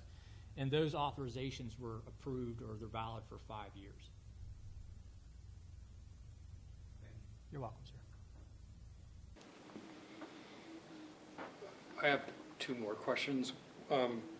Other states, you mentioned that many other states have authorization processes. Do those other states charge a fee, or do none of them charge a fee? What do the other states do with respect to charging a fee for the authorization permit? I'm sorry, go ahead, Bob. So the short answer, Commissioner, varies. It depends on which state you look at. So for instance, New Jersey charges a fee for an applicant, but New York does not. And my last question was, are you, and I think there was some reference to it, will the authorization look at the quantity of fish in addition to just allowing it? So can you approve it with some limit on the quantity, and what are the decision criteria for that? So yeah, so as part of the third group of criteria on the authorization, one of them would be for the fish species portion, and in that it would ask for the quantity being stocked. There's certainly, no triggers have been set, but I think that, based off of the information we're going to get in the interim process, is going to allow us to kind of identify, obviously what's being requested and help develop that decision. But certainly, if somebody wants to stock 10,000 fish in a 200-meter stretch of stream, that's probably not the best decision. So again, a lot of the information that we're going to gain through the phase 1 process is going to set us up in a better position to determine, what can and can't be allowed moving forward. Any other questions? I made a note here in regards to, excuse me, bait and bait stores, and I think in one of the parts of the presentation that if I have a bait store, the bait coming in is healthy. Then from there to go out, and I've got half a bucket left of minnows, and I think we've probably all done that, poured them in the waters. Is there any thought given to the making sure the bait stores are, because some of those things are going to get released, how are we going to enforce that, I guess, is a question or concern that I have. And do we look at what bait can be brought into Pennsylvania? I don't know how you've worked on that, but I can just see that one being a tough one to enforce, and one that people are just going to start, continue to dump excess minnows into the streams. Yeah, absolutely. It could be an enforcement nightmare, but we currently regulate what species of bait fish can be brought in and sold at bait shops. So we currently do that. But it's, even again, a lot of it comes back to education, as Bob mentioned in his presentation. There's plenty of individuals that go out and kick for black-nosed dace in a certain stream, use them, and dump them into another watershed. So currently, I think the best way to prevent that is through education. If you get a species from this stream, please return it. If you're not going to use it, and just don't dump it wherever. Any other questions? Yeah, if there's no question, I just, again, like to thank all the staff that have been involved in this. I don't know if we've tallied the number of hours that have gone into it, but it's been just a colossal effort. And Bob's been our quarterback along the way, but everybody's had a role. You heard some of the presenters there, but a lot of folks that aren't even in this room have had a role. So just thanks to the team for getting us to this point. Thank you. I think the next agenda item is Fall's Trout Stalking Program overview. Dave? Again, thanks, Commissioner. So the next presentation is just going to give you an overview of our fall trout stocking program. It has a storied history, and we've had recent discussions and had recent public comments, asking about, certain waters being included in this program. So we thought it would be a good idea to give you guys, the commissioners, an overview of the program.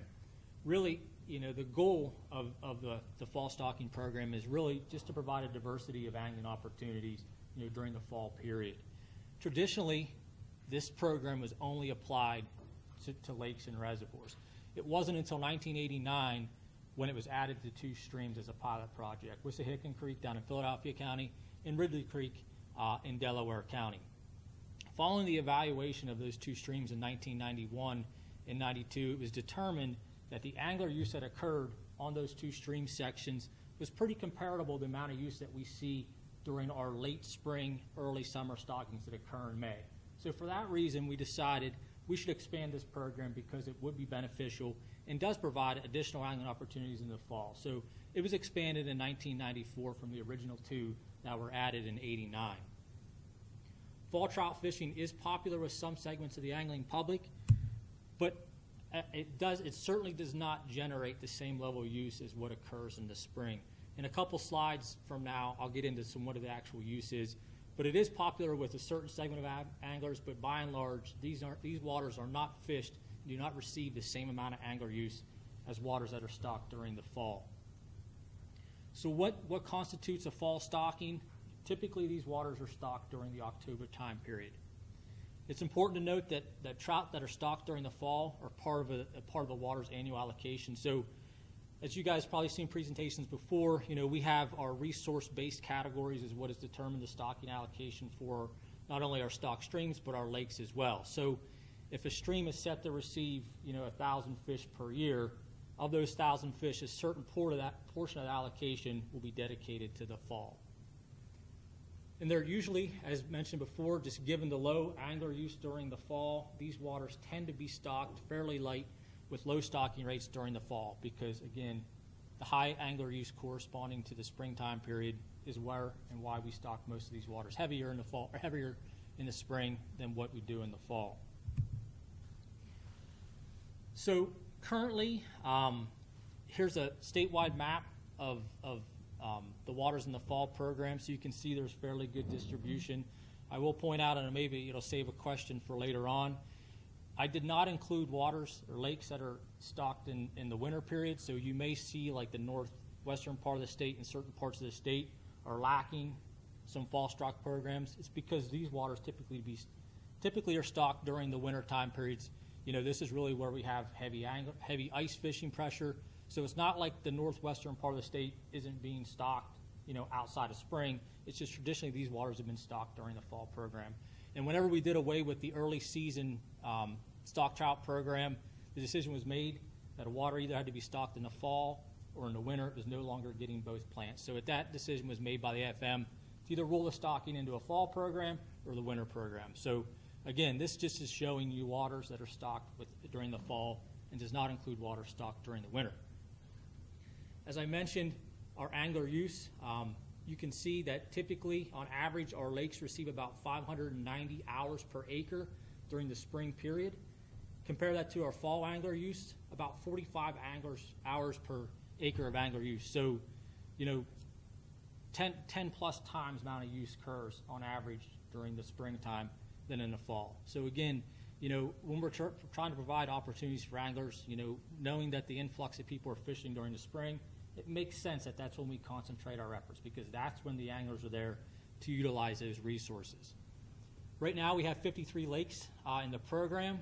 About 62,000 fish are stocked in these lakes during the fall. Now touching on our streams, you can see here fairly good distribution across the state. And when we get into what waters are included in the program, this map will kind of make sense to why certain parts of the state have more of these than others. So based off of our krill surveys that we've done on stock trout waters, based on the resource classification of a stream, anywhere from 225 to about 850 angler hours per acre occur during the spring period on our flowing water. You look at the krill work that's been done on fall stocked waters, about 135 angler hours per acre. So again, in most cases, substantially less use is occurring on fall waters or during the fall period when compared to the springtime period. We have 37 stream sections that receive a fall stocking. So right now, I think we have about 1,045, 1,050 stream sections that we stock. So of them, only 37 are actually stocked during the fall period. Of those 37, 27 of them are managed under special regulations. In most cases, these are waters that are managed under delayed harvest regulations. So that kind of, you can see, knowing the distribution of our DH areas through the state, you can see the ones specifically, north central PA there, those are all waters that are managed under DH. So that's why those waters are included in the fall program. About 24,000 fish are stocked during the fall. So you look at the 62,000 and the 24,000 that are stocked during the spring, you're looking about 85,000 fish are stocked as part of the fall program. We stock 3.2 million trout. So less than 2% of all the fish that we stock are stocked during the fall period. So again, not a lot of fish are being stocked just because use tends to be very low during the fall period.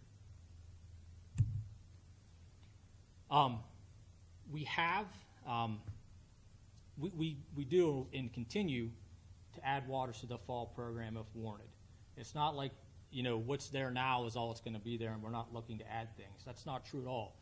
As managers, we're always looking for ways to improve angling opportunities. And if that means adding the water to the fall stock trout program, by all means, we're willing to do that if it's the right thing to do. So looking at lakes and reservoirs, primarily any new additions to the program are going to be class 2 and 3 lakes. In the class 2 and the 3, the number associated with that is just based off of the size of the body of the water. So class 2 lakes, class 3 lakes, so you're looking at impoundments that are anywhere from 20 to 100 acres in size, are the primary target for adding waters to the program.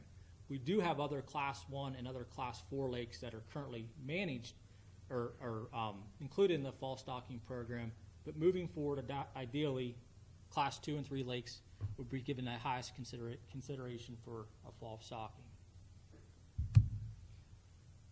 So no more than 2 lakes should be stocked under this option in urban and suburban subbasins, sub-subbasins. So the sub-subbasins are the 104 watersheds that we have in the state, anywhere from, like right now we're setting in 9C, which is basically the Bald Eagle Creek Basin. So each one of these watersheds in the state has a sub-sub-basin associated with it. So we're trying not to concentrate all these in one area with lakes, just because you're really not providing any more diversity by doing so. So looking back at the map that had the lakes on it, you can see that's why there's fairly good distribution, because we're prioritizing areas across the state where there would be a good benefit, and it doesn't make sense to have one 2 miles down the road from another one.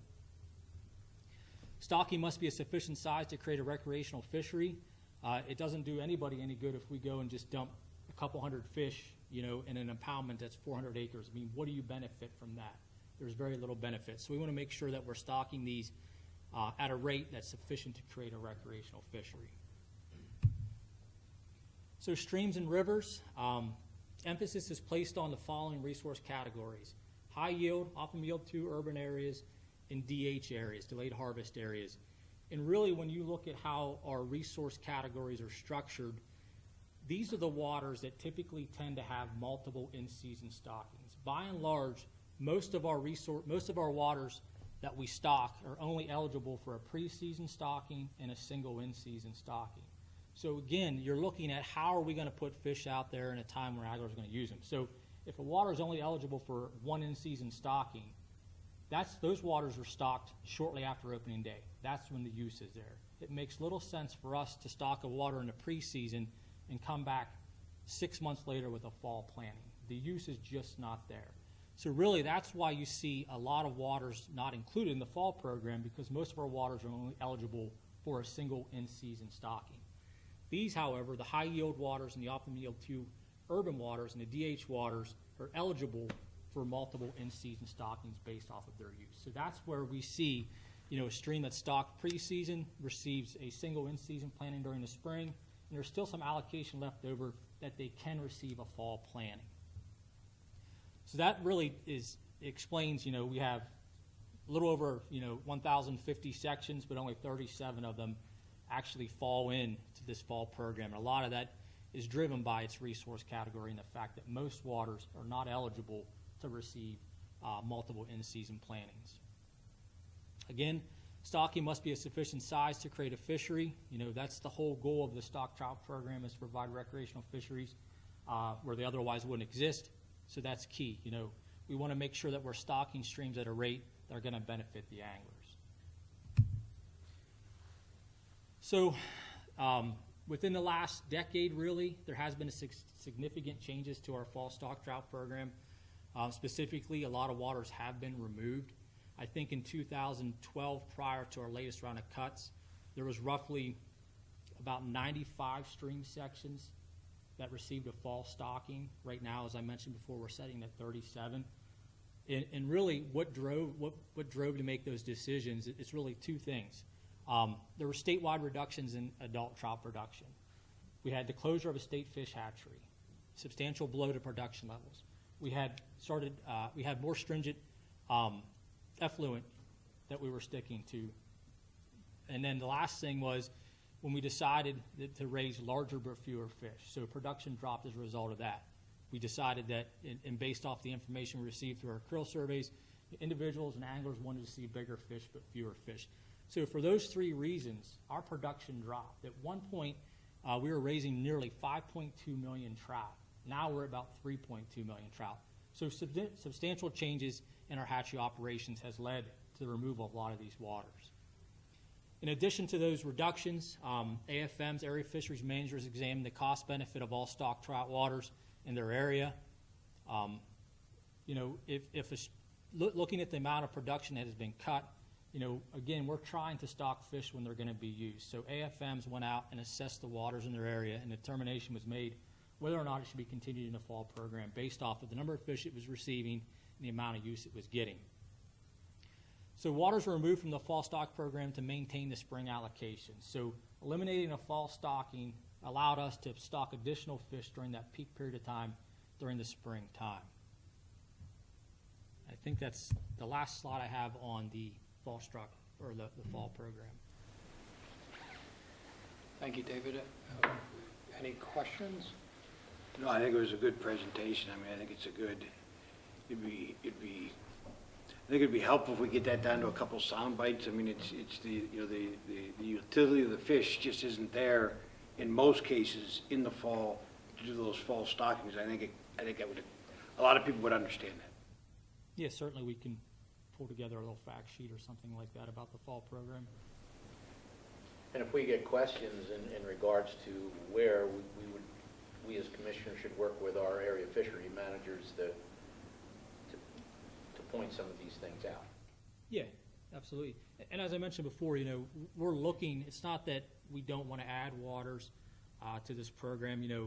In some cases are warranted. We've had a change in special regulations, over time when these waters were removed, a decade ago. And just reaching out to staff, if you guys have an idea or anybody has an idea of, if you think something's a good fit, certainly it's worth reevaluating because things do change. So I have a question. So I guess I'm a little unclear on this. I think at one point you said that the angler use in the fall is actually similar to angler use on an in-season planting. And then you've also mentioned you had numbers about hours per acre, but I guess to me it's unclear where those numbers come from. So for example, for opening day, you're not, the trout got put in weeks in advance. Opening day is going to really distort the numbers because there's a huge number of people fishing that very one day or a couple days after that. So if, I guess, when you're looking at these numbers and saying, say, this spring planting, are we taking, you know, the first 3 days after opening day? Are we taking the first 2 months? And then comparing that to the fall, are we talking about, you know, the day we put the fish in, the next week after we put the fish in, or the next 6 months? I think depending on how you pull the numbers, you could probably come up with a whole lot of different, if you pulled out opening day, you know, it would probably change the number significantly. So can you kind of give us some idea of where these numbers are coming from? Yeah, absolutely. So this is coming from the last time we did a statewide angler survey on our stock trout waters. So we do have specific angler use that's associated with just with opening day. But when we say or spring period, when we do our surveys, you look at angler use through April, May, June, July, August, September, October, and it's broken out by month. So when we're saying spring period, we're associating that with opening day, and then typically it's the first 6 weeks after opening day. So the number of when I think it was 125 angler hours per acre for a fall stocking program is comparable to what we're seeing during an in-season stockings that occur later in the year or later in the spring, early to mid-May time period. So that's when it's comparable. It's nowhere comparable to opening day in the first 6 weeks after opening day. So when you're looking at the in-season or the fall, are you looking at 6 weeks from the date of putting the fish in? No, so the fall numbers would just be the amount of activity that's occurring during the month of October or during November. That's how it's broken out. And as I mentioned, most waters are only eligible for a single in-season planting. And usually they're obviously stocked prior to opening day, and then usually within 1, 2, 3 weeks after opening day. So that first in-season planting is falling into what we consider, you know, the heavy use spring time period. It wouldn't include the stockings that are occurring in early and mid-May. Thank you. Any other questions? Well, thank you, Dave. Yeah, thank you. I think Kris has our next agenda item, which is overview the agenda items for the upcoming April meeting. Yes, good morning, Commissioners and others joining us here today. So I'm Kris Kuhn. I'm the Director of Bureau of Fisheries. I'm just going to take us through our last presentation here for this morning, and that is a brief overview of items that we had planned for the April Commission meeting. This is typical with past practice that we've done here with Fisheries Hatcheries committee meetings lately, and that is to introduce these topics in advance of voting on them at the upcoming quarterly commission meeting to allow for the opportunity for commissioner discussion and also to ask questions and just basically introduce the topic in advance. And so we have 6 voting items planned for us for the April commission meeting. We have 2 proposed rulemakings. You certainly just heard a lot about the amendments to Chapters 71 and 73. I'm not going to go into any kind of detail there.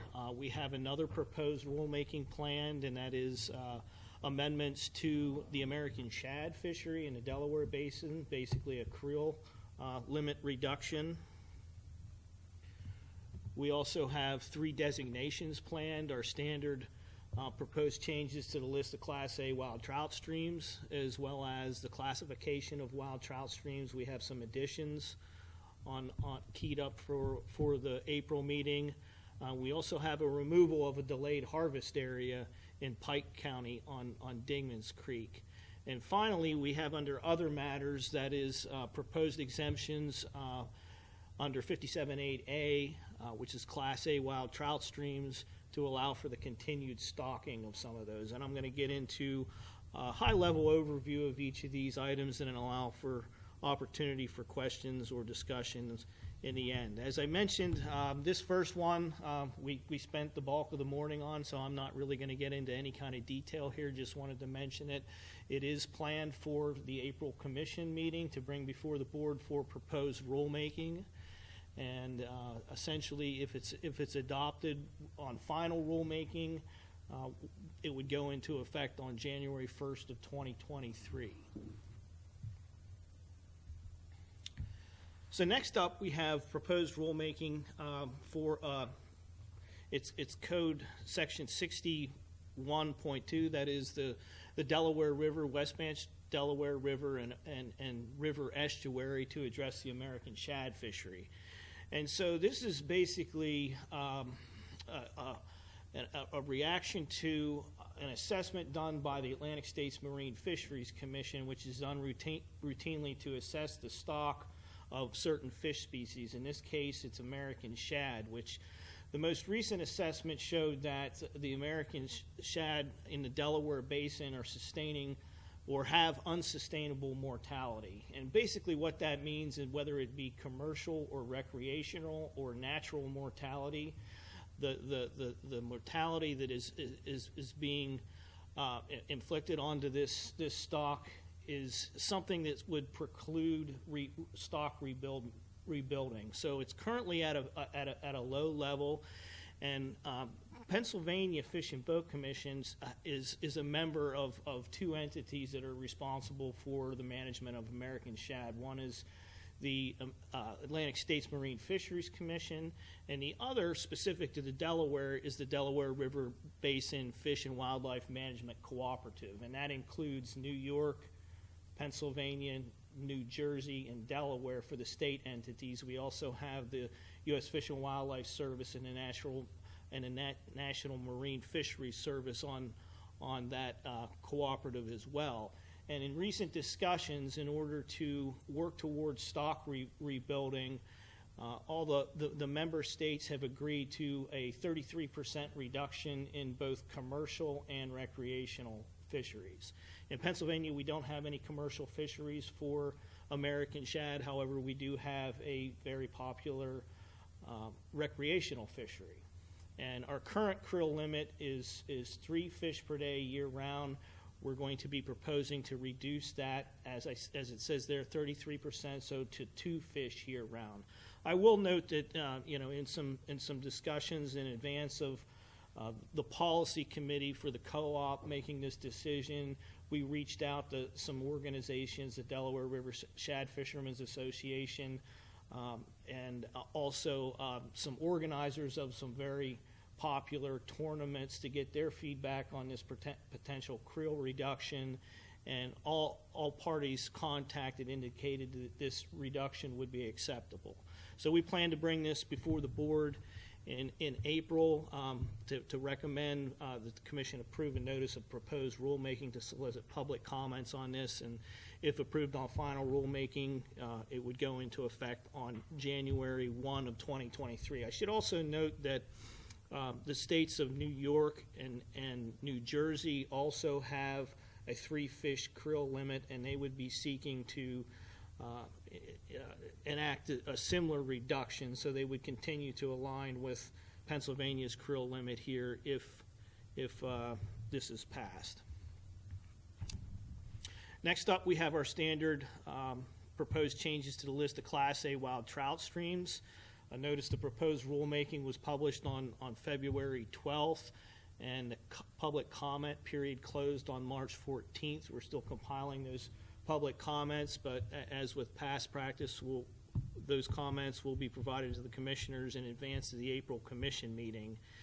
And it should be noted that none of the proposed stream sections are stocked by the commission or a cooperative nursery, and we're also unaware of any potential or any recent special activities permits or existing DEP permits associated with these waters. If approved, they would go into effect upon publication of a second notice in the Pennsylvania Bulletin. Next up for the designations, again, in the same line of the Class A's, this is our typical wild trout stream. In this case, we have some proposed additions. We plan to propose 23 stream sections to be listed to our list of wild trout streams. And again, we're unaware of any existing DEP permits associated with these waters. And it should be noted that with the wild trout designations, it does not affect stocking. So with Class A designations, those waters, as per the statement of policy at 57.8A, stocking would be discontinued on these. Our wild trout waters are not affected by this designation in terms of stocking purposes. And again, these would go into effect upon publication of a second notice in the Pennsylvania Bulletin. And our third and final designation that we have up is the removal of Dingman's Creek, Section 3 from Pike County from the Delayed Harvest Artificial Lures Only program. This is a stream that is basically, its access to it is in the Delaware Water Gap National Park, and the road access has been discontinued. We no longer have access to that stream section to stock it. And in the context of delayed harvest management, angling opportunities are provided by the stocking of fish. It's not focused on wild trout. And so it was removed from the stocking list, the stocking program for beginning in 2022. We found out about the road closure in it was December of last year, so somewhat late notice. But staff are working to investigate the potential to add the next downstream section to the delayed harvest program to maintain delayed harvest opportunities in that same vicinity on Dingman's Creek Section 4. So the first step, though, would be to remove this section, given that it's no longer able to be stocked from the delayed harvest program, and this would take effect upon publication of a second notice in the Pennsylvania Bulletin. And finally, we have under other matters proposed exemption to 57 PA Code 57.8A, and this is to allow for continued stocking at 2 Class A wild trout stream sections. And so Dave Nihart had mentioned in his presentation, made reference to the January of 2021 meeting where the commissioners voted to approve exemptions on several, or there was 13 stream sections on 12 waters for exemptions to stocking. And those were primarily associated with fishing derbies. So we went through a housekeeping process when we revised the statement of policy at 57.8A to try and clean up those waters that were currently being stocked and account for those in some type of an exemption criteria, which I'll note is listed in the operational guidelines for trout fisheries on our website as Appendix A. Those criteria are spelled out there. But we had 2 that we became aware of this year, and that's Penns Creek Section 2 and Poco Section 4. These stream sections are currently among the 13 Class A stream sections, actually the original 10 that the Commission voted to continue stocking on in 2015. However, that exemption was specific to the Commission stockings.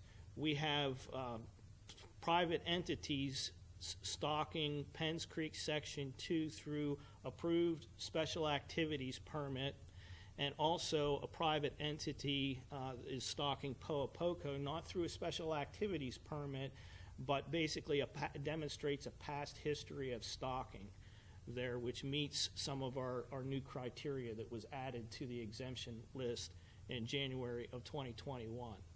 And so these stockings have been occurring. We're just looking to legitimize their continuance here through consideration for an exemption. And should an exemption be granted, as Dave Nihart also mentioned, the Commission would issue a stocking authorization letter, essentially, that would outline the number of species and the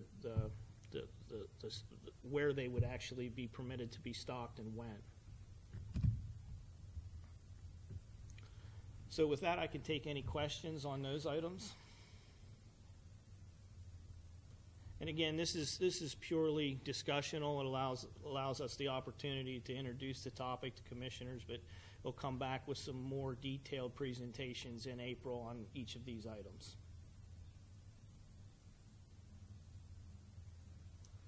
All right. Hearing none,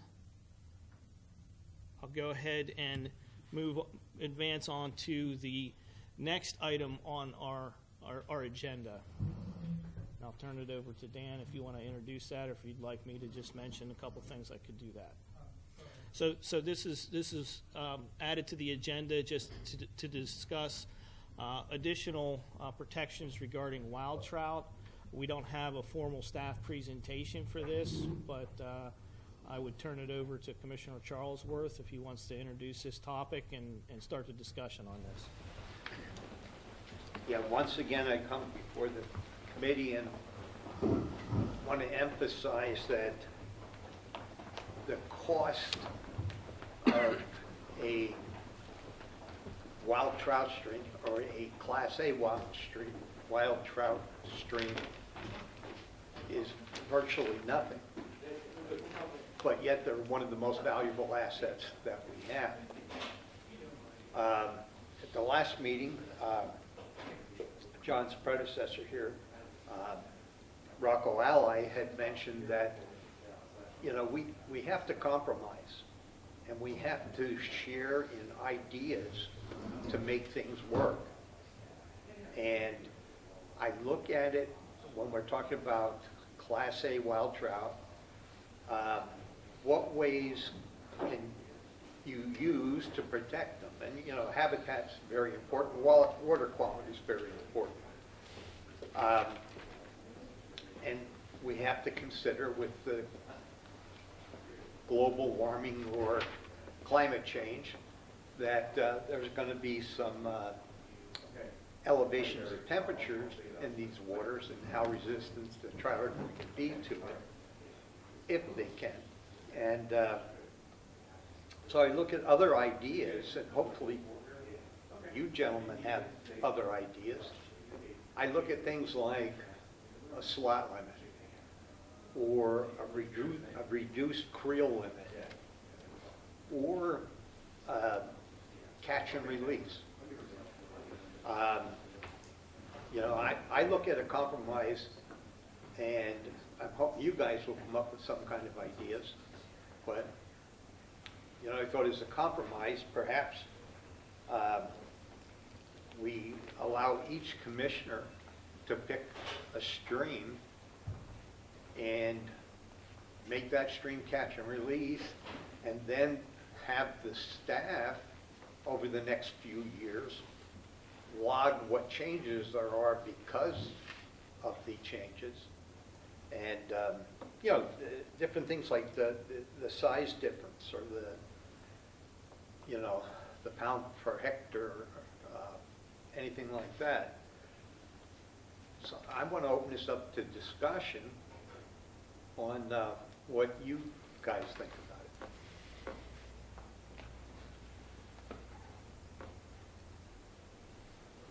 Anybody have any questions on it? Yeah, I do. Is this in relation to changing the wild trout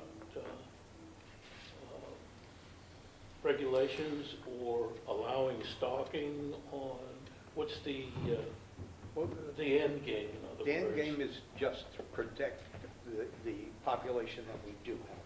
Okay. Which might enhance the population.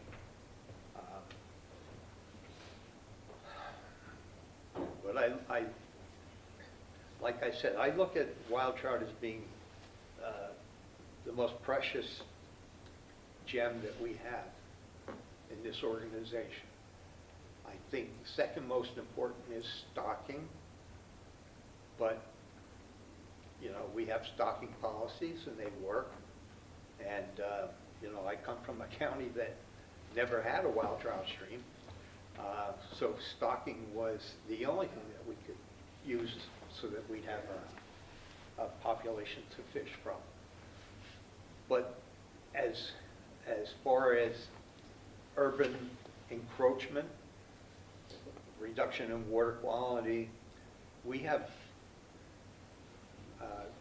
maybe Kris, you can answer this for me.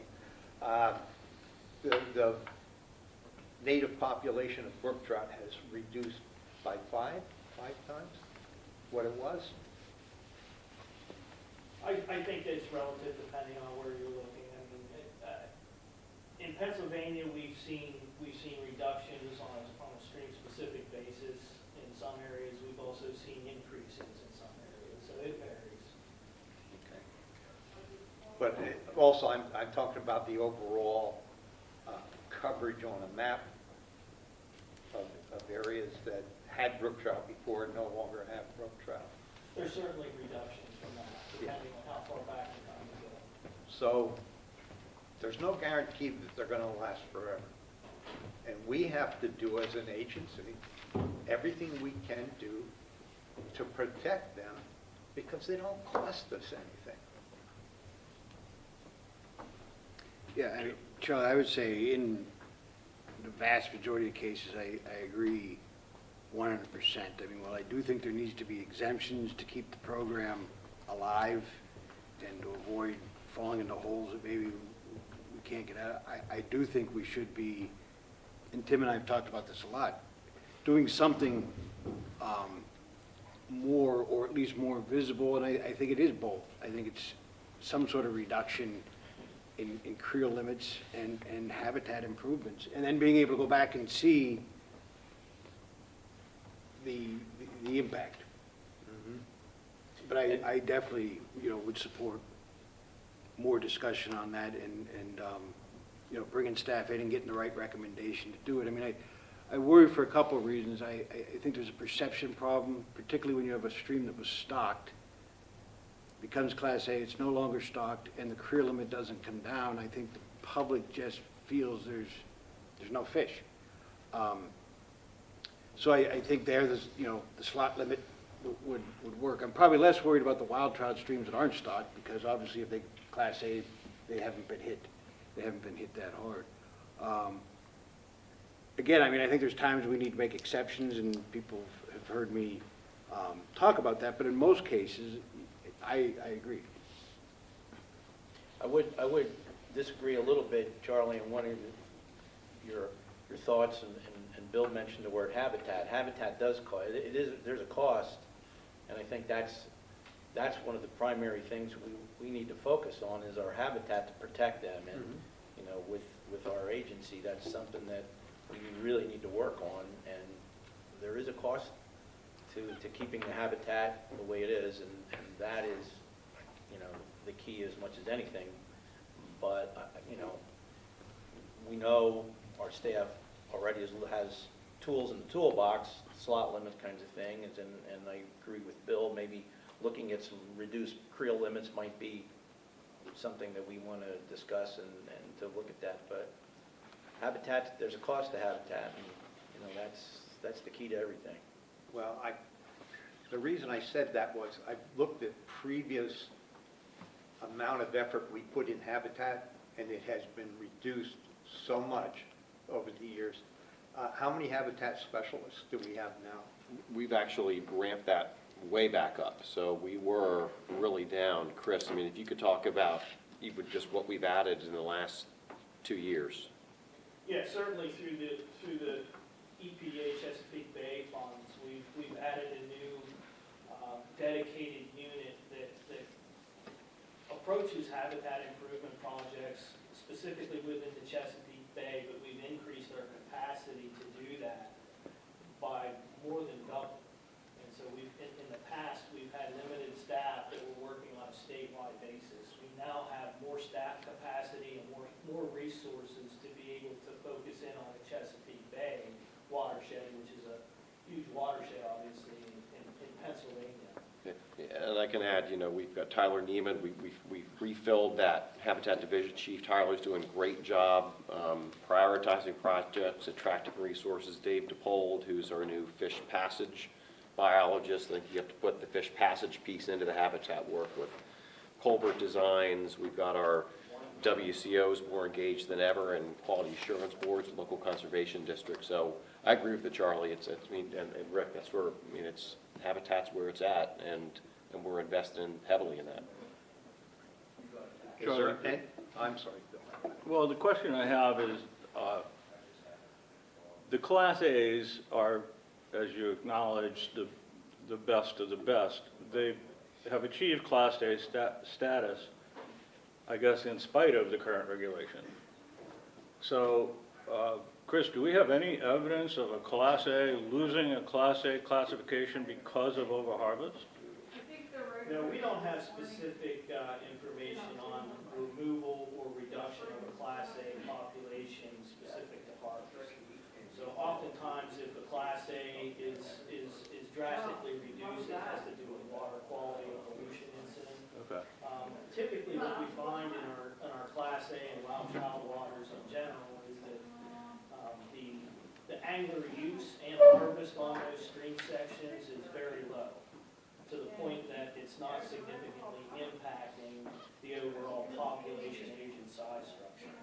So in this case, I would say that for the most part, harvest is not the limiting factor, so reducing krill limits or putting additional restrictions may not be the best approach to trying to improve upon populations. The focus and what we're trying to do with our habitat folks and just general priorities is to focus on that habitat improvement, focus on those limiting factors, because we know that climate change is certainly coming and it's here and it has impacts to our trout population. So those are the emphasis that we're putting on those streams. And also I will mention that as part of our strategic plan for trout management, as well as our agency strategic plan, we have in there to conduct an angler use and harvest survey on our wild trout waters. We're currently working towards doing that within the cycle of our agency strategic plan, and that would be for next year. So the information we have is nearly 2 decades old, and that would certainly inform us as to whether there's overwide harvest that we're not accounting for. And if I could add 2 things on what Kris said, with that survey that again is in the plan, and we're teeing up to do that as we said we would. With our new automated license system, we have better access to customer data than ever before with email addresses. So we're going to be able to reach people a lot better. I think get a really good sample size. Second thing, reminder on the slot limit. The slot limit program that you guys approved, we're excited to have. It was a recommendation that we are, again, happy that the board approved, and we anticipate bringing some waters to the board for your consideration to do. And the slot limit program is just that, taking what you did on Penns Creek, say, is there a subset of waters where that would work to improve the fishery? So thank you for giving us that tool, and I think it fits right in with what you're talking about, Charlie. But slot limits, a slot limit program would require input from the staff, because it would have to be a stream that has an identifiable breeding population and an overabundance of the slot fish. Is that correct? We just can't go and apply that. There are conditions that we need to be met. Certainly, just like any special regulation program, the slot limit program is geared towards characteristics of a particular fishery. And you mentioned some of them there. I mean, where we apply the slot limit, we would like to see a population that has the potential to have a good number of large fish that are in that population. So suitable habitat, water quality. Also, when slot limit concepts were first brought into play on a nationwide basis, I mean, one of the things that its purpose was to focus harvest on an overabundant component of a population to free up resources for other fish so that they could grow large and have a more favorable population and age size structure. So it's applicable to some waters, but not all. And I also use the example too of brook trout. So we would not apply the slot limit to a wild brook trout stream, because essentially that would focus the harvest on all the large individuals in the population. Given our current classification requirements, is it safe to assume that most Class A's are probably at carrying capacity right now? I would say that, that within the habitat and water quality, we've seen presentations before that demonstrate that these wild populations fluctuate. Right. And natural mortality is the driver of it. And so they're gonna fluctuate between a high level, a low level, and if we had the data on an annual basis on a lot of these waters, that's what we'd see, is that fluctuation in the waters that we do have long-term consistent data sets, we see that. So then I guess my question now comes to, how is this a measurable experiment? If we were to do what you're suggesting, how will we know that it works? Because we are already at Class A status. We're not going to have Class A++. Well, So should this experiment be better applied to, lower class streams and see if it works there? And so does it, do we develop class or other streams into Class A's with a catch and release and lower creel limits? Because we can't measure it on Class A's now. We're already out there. when I initially brought this up a year ago, I had mentioned that if we took the last Class A sections that were just approved, they would be the ones that we have the most current information on, and then follow them through for 3-4 years. But they're already Class A's. So, Yes, so what do we expect them to become? I expect them to be protected, not to become Well, they are, something. with the current regulations we have. But am I Chris, correct? on pens, didn't we see an increase in size of some of the fish at the end of the slot? I mean, as managing it as a world-class fishery, for example, those are the kind of things that we were trying to get, and I think we got them. Now, Yeah, understanding it may not work in every stream, but I think that's what I'm guessing you're getting at, is that if we have you can still improve a Class A under certain circumstances with certain management practices. Yeah, there's certain characteristics for different fisheries. Pens is one that we certainly saw after applying a slot limit to it, that we saw an increase in the number of larger fish, those brown trout greater than 16 inches. And Charlie, I think what I'm hearing is that we agree with you that there are certain streams, given the right regulations on it, could be better. And that's exactly what we're looking to do with the slot limit program, to take, are there other places that you could do what we did on Penns Creek? And we think there are. And that's one of the things I've just mentioned too, that we look at with all our special regulation programs, not just the slot limit. We try to apply those to the waters that we feel is going to have a significant impact to improve on the population, while not limiting angler use or harvest if it's not something that's necessary. Typically, the special regulations programs that we have, we apply primarily to our high-use waters, because those are the ones, the Penns Creeks, the little Juniatas, I'm thinking northward. So those are the ones that have the potential for high angler use and harvest that would negatively impact. Some harvest is beneficial. Sure. So, I'm guessing,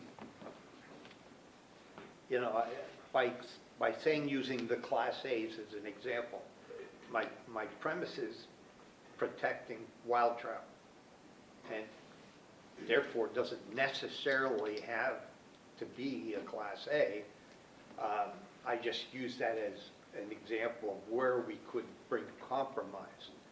But as a Board of Commissioners, can we charge the staff to come back to us with what we're already doing to protect wild trout, and then what recommendations they have for the 5-year plan?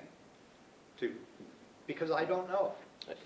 I'd love to know that information. And I feel like we've done that already, Charlie. I mean, with our trout plan, we have multiple times laid out what we're doing for both stock trout and wild trout. It's out there for the public, for everyone to see, and we've briefed the board in terms of what we think we need to do.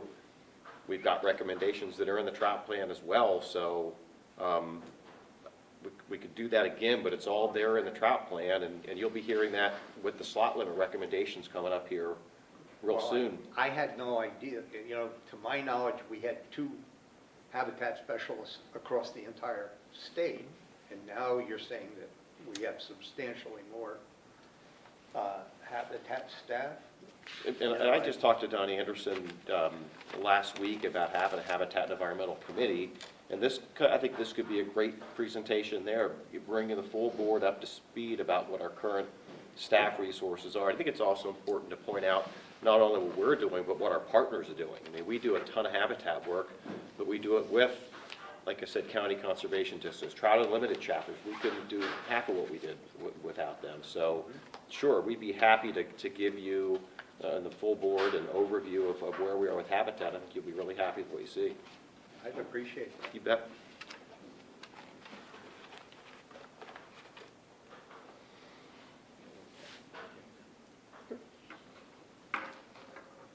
Any other discussion on this?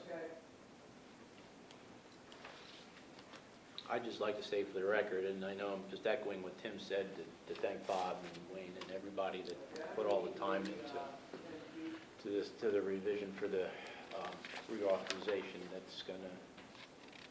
That's a lot of work, and we appreciate it. And thank you for the opportunity to let us digest this before the next meeting and go through it as well. Speaking on behalf of everybody I know, we really appreciate the effort that's gone into this. And I would just echo those comments. Does any of the other commissioners have any other items to discuss today? Under new business? Yes. I just for my own edification, this Freeman Run stream, the section that is Class A, how many linear feet is that? How big is that? 7 miles. The Class A section is? I think it's all Class A. The whole thing. The whole thing is Class A? Okay, that's the question I have. Any other new business? Before we break down, if I might, just a reminder to the commissioners, if anybody would like to go over to Stackhouse, if you haven't been there, it's 5 minutes away. We do have a current classic cadets there that'll be breaking for lunch in a couple minutes. And if you'd like to go join them over there, let me know. We can all carpool over together. So thank you, Tim. So our next full commission meeting will be Monday, April 25th in Harrisburg, at least currently in person in Harrisburg, and potentially carrying over to Tuesday, April 26th. And with that, I thank everybody for coming here today. If there's nothing else, I